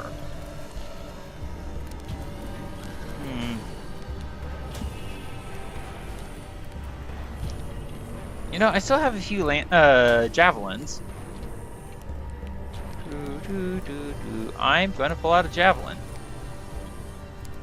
And I'm gonna bonus action cast a first level spell. It worked so well earlier. I'm gonna throw myself up onto Longstep's back. Excuse me. And let's see. 5, 10, 15, 20.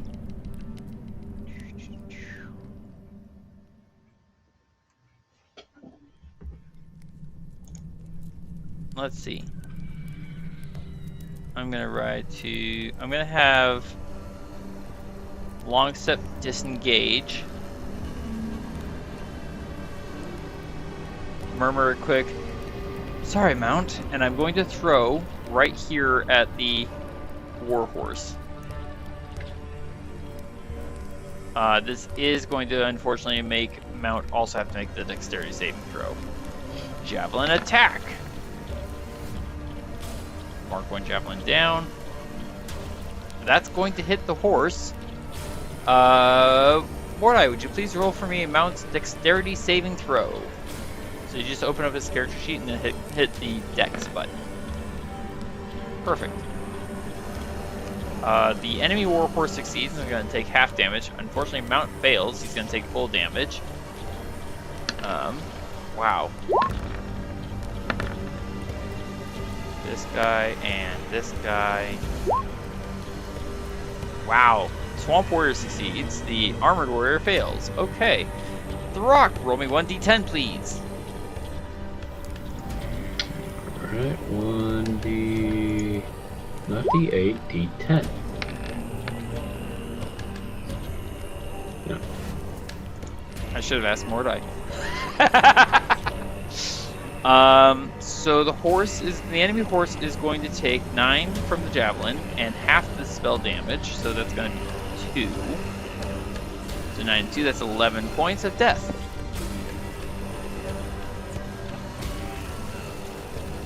Mount's going to take 3. Did someone already apply that? I thought Mount failed the dexterity save and was taking 9 damage from the javelin. Put the 9 back because I attacked the enemy horse with the javelin, but he is going to take 3. So basically, he restored to gets a total of 6. Okay. Up 9, down 3. What? My bad. I thought he was taking the. I thought he failed and took full damage. No problem. He did actually fail, and he did take the full damage, but from the spell, which was 3. This guy's going to take the full 3. Unfortunately, that means I am no longer carrying a weapon. So I am going to ride up.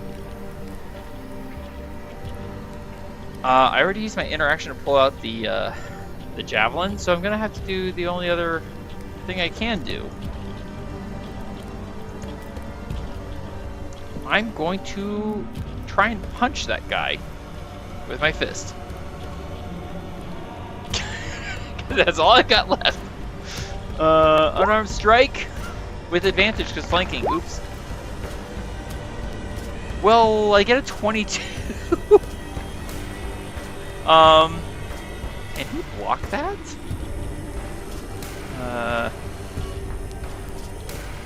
Even with his parry, he cannot block that. I hit him for 8 bludgeoning damage.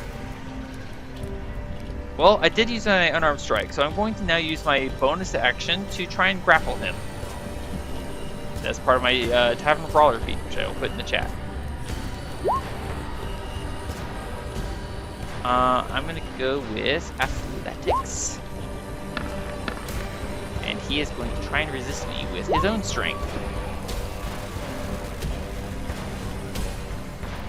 With shocking might, I punch him in the nose, and while he's reeling back, I grab him by the throat, yank him from the horse, which is already dead. So he's basically, I just caught him in mid. I punched and caught him in midair, and then I throw him to the ground. Mordai or Marcus, roll me 1d6, please.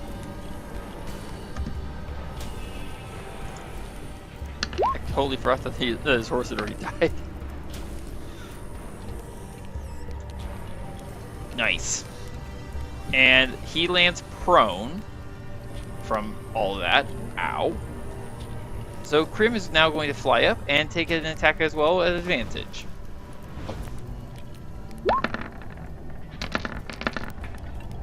Getting a critical. Ow.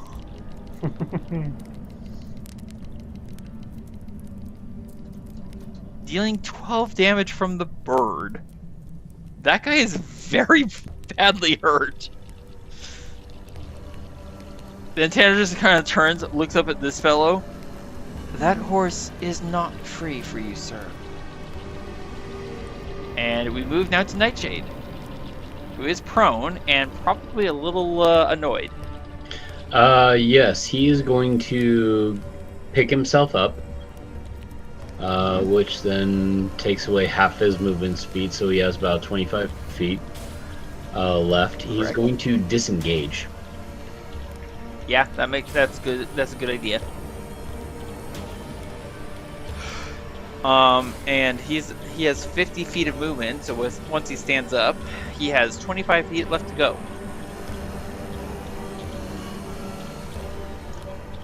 There. So there he is, safely Very nice. away from the one guy. Yep, that makes sense. And Throk, it is your turn. And you are enraged. Yes, I am. And you're flanking thanks to Roscoe. Yes, I am. Would you like to punish this fellow? I would. This makes sense. Please do so.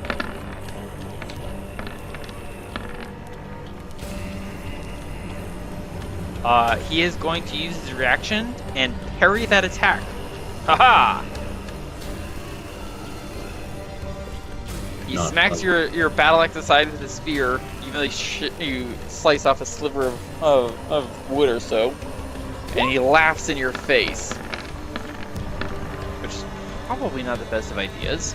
That was not the best of ideas. You hit him in mid laugh with 4 slashing, 2 rage, total 6.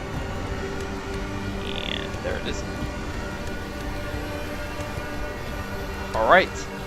Do you want to frenzy or do you want not to? No. No. Fair thanks. enough. Mordai. No frenzy. Mordai, it is your turn, sir.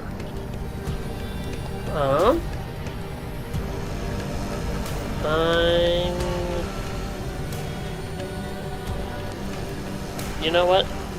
This guy seems like he's already almost no longer a problem. Let's make sure he's not a problem. And I'm gonna launch some more darts at him. Which one? The prone fellow? Yes.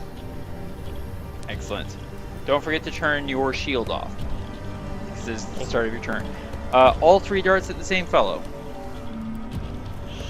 Sure. 2. And this is first level that you're casting it at? Yeah.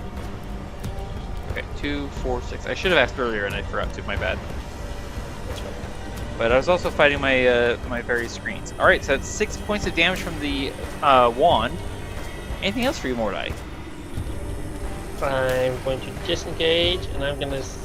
No, you are not. You used your action to cast Magic Missile. That absolutely makes sense. And I'm gonna say, Throk, help! Protect me! You're standing What is in with the you two? fire. All of a sudden you're...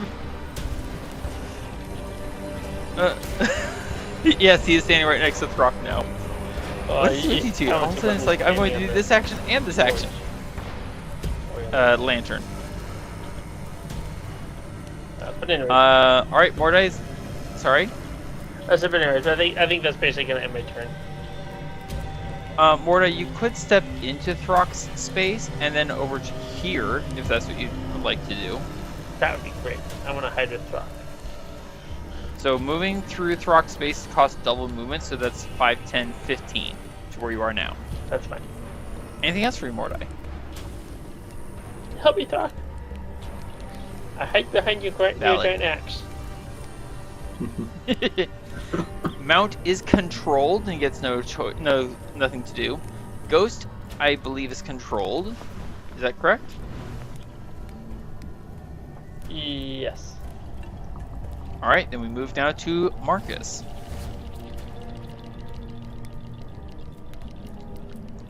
Well, wanting my problems resolved, I'm just gonna reach out and I'm gonna swing at this guy. Yes, he is in range. He is prone, so you have advantage. Well, you have advantage for other reasons than just being prone. Flanking, mounted combatant. Swing away, sir.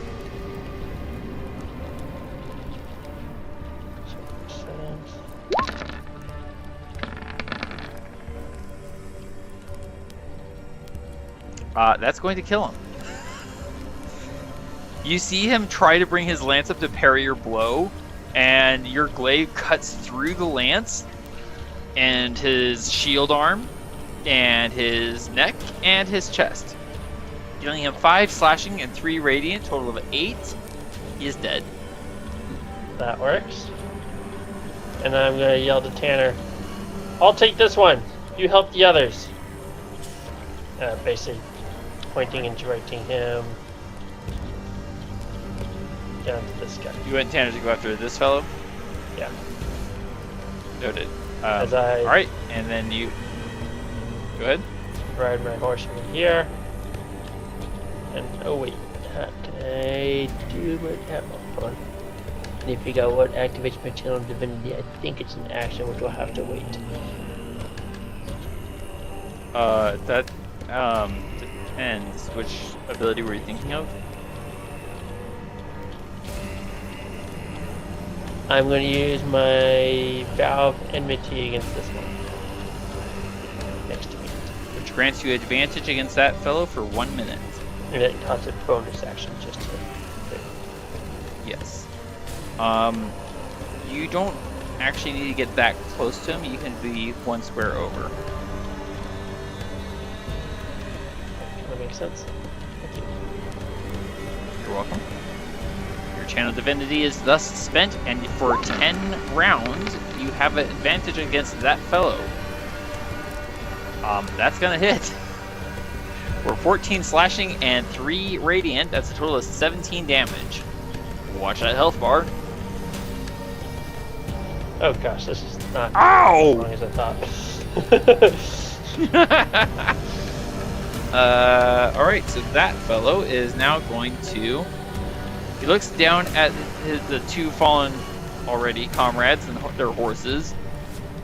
Looks up at you, Marcus, and again in Goblin... make sure I have the right name here. Sorry, 1 sec again. Not that, not that. Nope, not that. This, there we go. Ged is gonna chew your bones. And he is going to swing at you, sir. That's at least 1 crit. 16 misses, the 12 misses. Marcus, you're going to take 12 slashing damage from the longsword attack. And then a Constitution saving throw. You do get the benefits of your aura of protection. Oh, that's not supposed to be damage though. Correct, but we'll go with the first result anyways, which is a success. You maintain concentration. Down in the south, this wild fellow turns and looks at you, Mordai, with a very kind of like, oh, you got a nice magic tool here. He's going to stab at you, Mordai. Getting a 25 to hit for 7 damage. Sorry? I just have to take that. Yeah, I don't think Shield could help you with that one. He's going to stab you again, sir. Rude. I get a 17, which makes your armor class. Unless you want to cast Shield.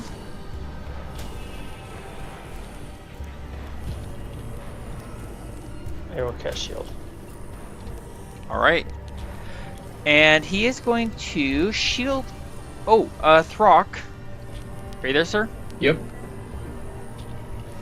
This fellow did just attack Mordai. Would you like to use your reaction and Sentinel? Oh, yes, I would actually. I thought you might.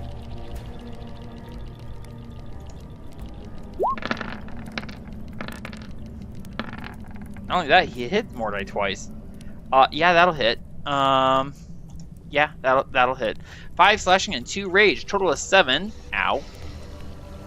And in return, he's going to try and smack you with his shield.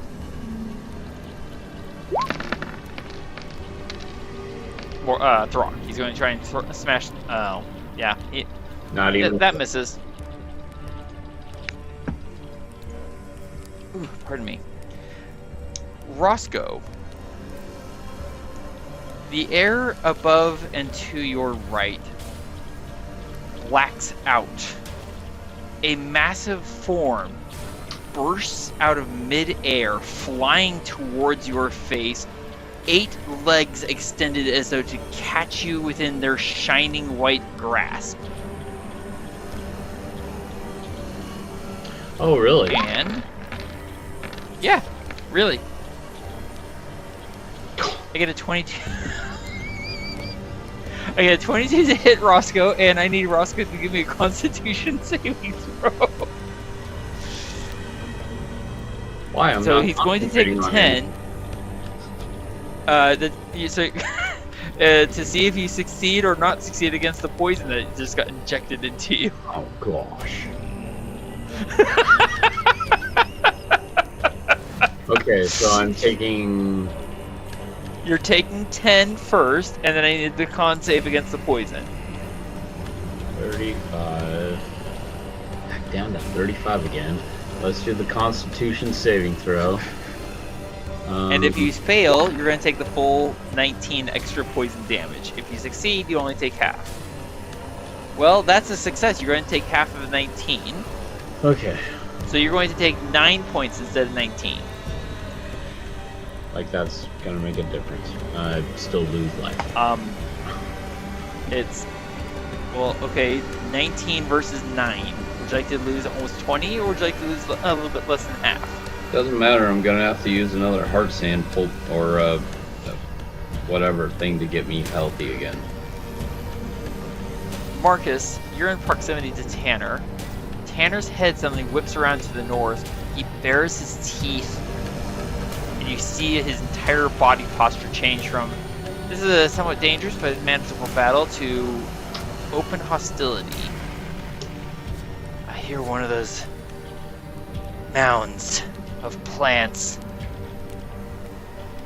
and the croaking of many frogs.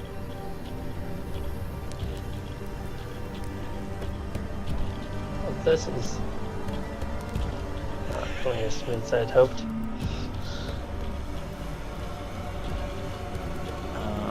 Actually, let's check what their actual movement speed is.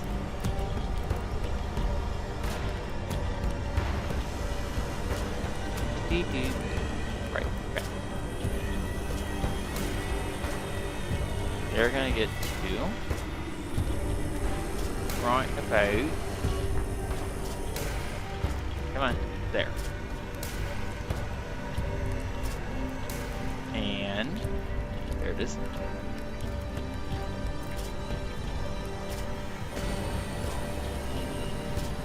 Yeah, that'll do. Alright. So it seems like we're going to have some extra company, and there's also that weird spider that just bit and stung Roscoe. Halflings and spiders, man, they just can't get a break. Seriously. I think we'll have time for at least one more round. What do you guys say? Sure. Okay. All right. Longstep is controlled. Crow is not. What would Crow like to do? Oh, let's see. Since there's nobody over here and, oh, hey, he doesn't like spiders at all. I can't imagine why.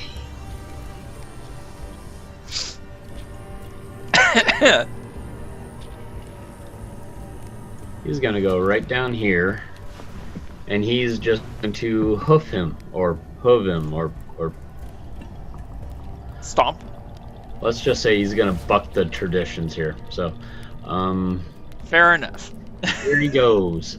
He's not flanking with anyone specifically, so he's No. gonna attack at normal. Valid. Go for it, Crow. Wow. Crow misses. Suck. Sorry, Crow. To be fair, I think this is the one fight where Crow has missed the most. Yeah, definitely has. He's been off his game. Roscoe, it is your turn. You're confronted with a glowing white and blue, oddly patterned, enormous spider. But it does bring to mind that you have a few options of your own. Yeah, I do. And I'm gonna use a wild shape. Noise. Which wild shape would you like to use, sir? You're in for a real treat with this one.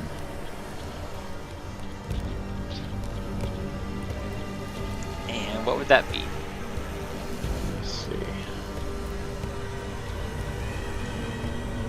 I think I'm going to use... Oh, you little... Sorry, it looks like you cannot plug this thing in. You're gonna have to reload the game. Why, you little punk? Which form would you like me to slide in for you? Okay, so it looks like all of mine are not working right now. How rude. What do you mean my session has expired? Please exit the game and log back in? That's so stupid. If I was gonna cartoon, go I would have a giant- with I was gonna go with giant lizard form, and then second I was gonna go with wolf form, but no, I really want to go giant lizard form. Oh, very well. I should probably open it. There we go. Oh, okay. Fine. Back to the chat. Yes, good job. Alright, so this is a large beast. So let's make sure that's actually the correct size, which it is not. Expand. There we go. That's more like it. And I'm going to give it the initiative score. 13 to match your own. And Roscoe, you are now a giant freaking lizard.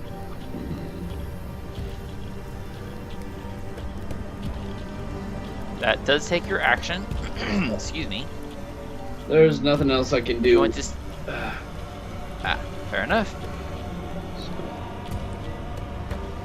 So noted. Roscoe is now a giant lizard. Alright, Tanner, for his part, will have Mount Disengage. I'm going to equip my lance. Come down to, let's see, is that far enough? 5, 10, not far enough.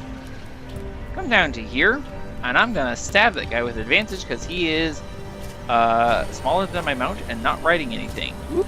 Advantage, silly. Lance. Lance. There it is. I'm going to attack him twice. I get a dirty 20. That's going to hit. And a 23, which is going to hit. So I deal him 16 points of damage. 10 and 6. Crow! Get the spider thing! Tanner's had something of a loss about what to call that. And Krim is going to wing on over. Thanks to Roscoe and Crow both, Krim gets an advantage thanks to pack tactics. And stabby. Bird go stab. Yeah, that'll hit. 24 hits for 6 piercing damage from the bird. There you go. Alright, Nightshade has pulled back. Anything Nightshade wants to do? I think he wants to try to pounce on the spider. Okay. He can certainly give that a shot. Oh, doesn't he need to be at least like 20 feet though? Let me take a look. Moves Moves at least 20 feet straight toward the target. Hit it with a claw attack. And then if it fails a strength saving throw, then it is knocked prone.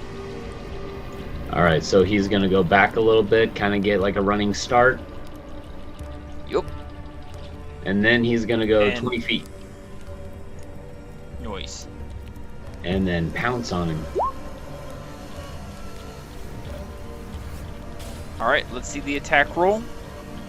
He does get flanking, so advantage. Alright.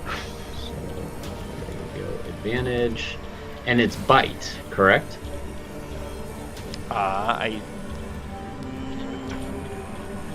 No. He has to make a claw attack with claw. advantage. And if he succeeds, then he gets to make a... Well, if the attack hits, and if the target fails its saving throw, then he would get to make a bite attack. Okay.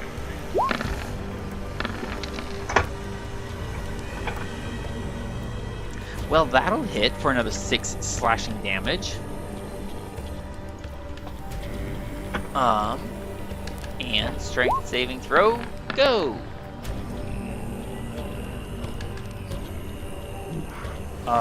It fails by 1. Yes. And is knocked prone. Which means bite attack at advantage. Bite.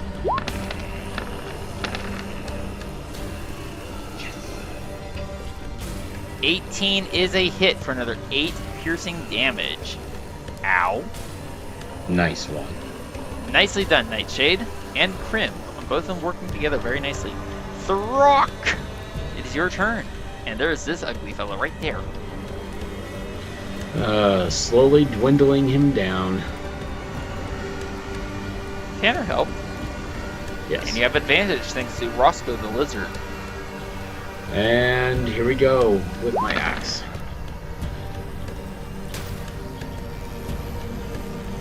The 14 is a miss. Try again. That's gonna hit for 8 slashing and 2 rage, a total of 10 more damage. As I briefly, incorrectly, select the giant lizard rather than the enemy. My bad. Total of 10. Nicely struck, sir. Well, thank you. Anything else for you, Throk? You're welcome. Oh.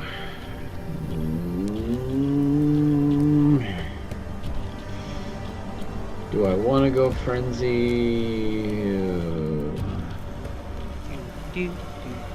No. Alright. Mordai. It is now your turn. Who would you like to make more die?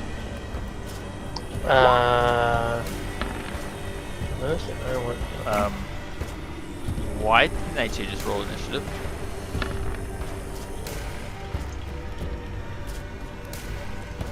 I didn't. But anyways.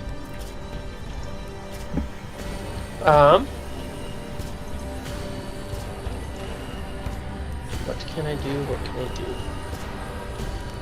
I don't know, but you said you would take this guy on, and you have him marked with your vow of enmity. That's for Marcus, not for Mordai. You're right. I'm sorry. I don't know why I am thought you were talking about Marcus. all good. I think I'm going to disengage for the moment. Okay. I'm going to disengage.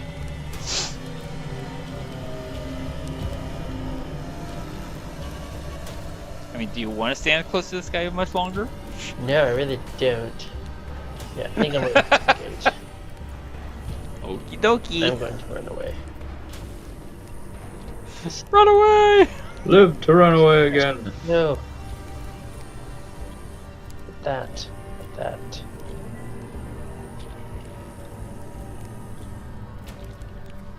Can You're in an I? awkward position because someone stole your horse. Oh boy. Can you what? No, instead of disengaging, I'm going to, rethink this through. Like I'm about to turn and run. I'm going to pause, rethink it through, use my inspiration, and I'm going to take a shot at him with my shock bolt. Okay, so he is within 5 feet of you, and you're making a ranged attack roll. That means that it imposes disadvantage. With advantage, that means you attack it at normal. Sorry, darn it. Sorry. Thought you might want to know. Yeah. Oh well, I'll try it anyways. Alright, you attack it normal. With shock bolt.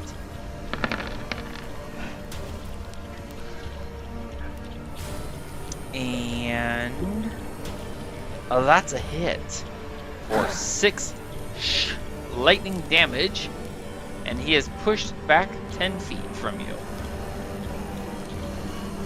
Aha! It works! And I run.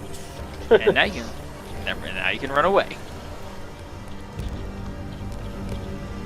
I don't know. Okay.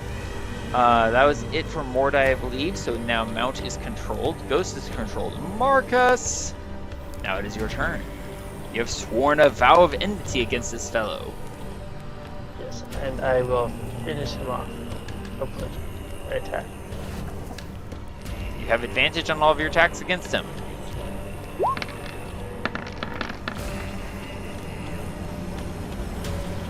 "24 hits, 11 slashing, 1 radiant, total 12 damage. A modest blow, sir, a modest blow. A 21 is certainly going to hit for 14 slashing, 4 radiant, total of 18 death. Stinking rat and horse thief. Tanner looks over his shoulder. You seem to disfavor rotten horse thieves. Is there a personal reason? I'm gonna ride down here.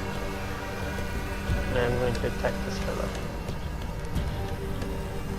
Alright. You have advantage because of mounted combatant. You don't need to be that close. But you can if you so wish. Polearm Master, the butt end of your weapon comes in with a 21 to hit. Which is a hit for a crushing 7 plus 4 radiant. A total of 11 damage. There you go. Anything else for you, Marcus? Oh, dang it, hold on. There we go. Holding on. I'm going to...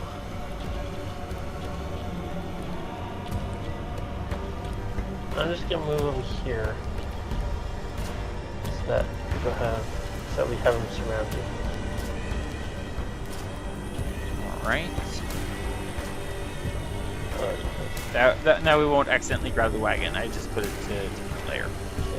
Alright. In which case we move now to this fellow, who is going to... Yeah, he kind of knows that this is going to go badly for him, no matter what he does. He's going to attack Ghost.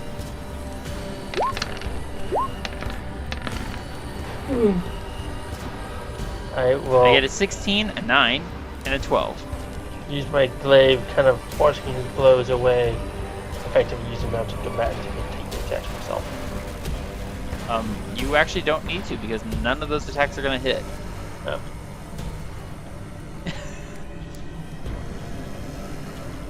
Alright. This currently prone spider thing is going to stand up, spending half its movement.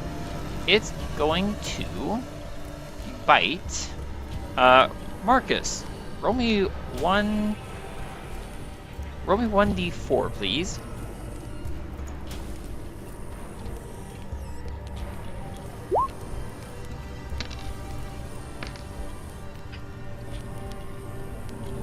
Alright. It's going to bite at Crim.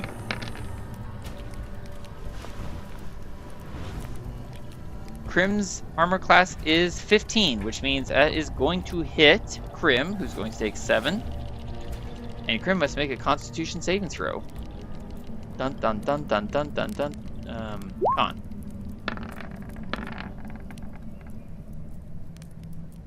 Crim succeeds and is going to take half the poison damage instead of the full. Yikes! So he takes 4 poison. Yow! I just now realized I rolled as Crow instead of Crim. My bad. Let's try that again. Okay, so with the proper roll, he is actually going to fail the saving throw, so he's going to take the other 5 points. And Crim is barely alive. There we go. That might help if I use the correct character sheet, you know, slightly. And with that, it suddenly disappears.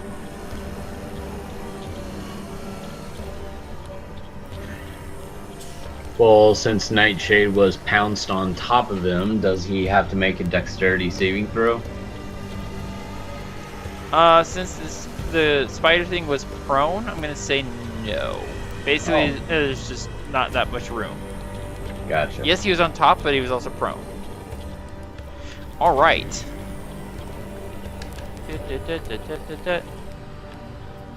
Let's see how this goes. That does not work. Okay. So instead, it's just going to do this.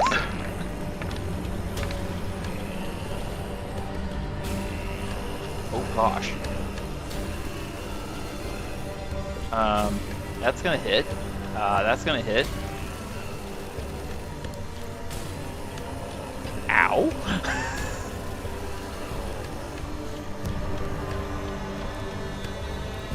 And let's go this way. This fellow. Okay, here we go. That fellow is going to run for it, definitely.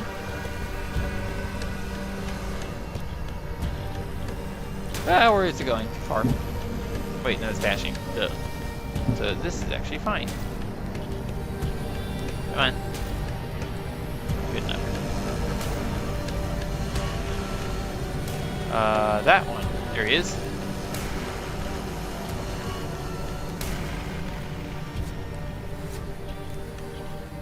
He's going to dash with a croaking splash into the water. This guy is also going to dash because yikes, scary plants, scary, run away. Fear the plants.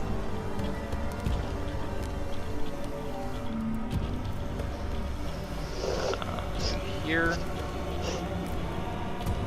bless you. Thank you. You're welcome. This one's going to try and run, but will trigger an attack of opportunity. So let's see how this goes for him. Rather badly, I'm afraid.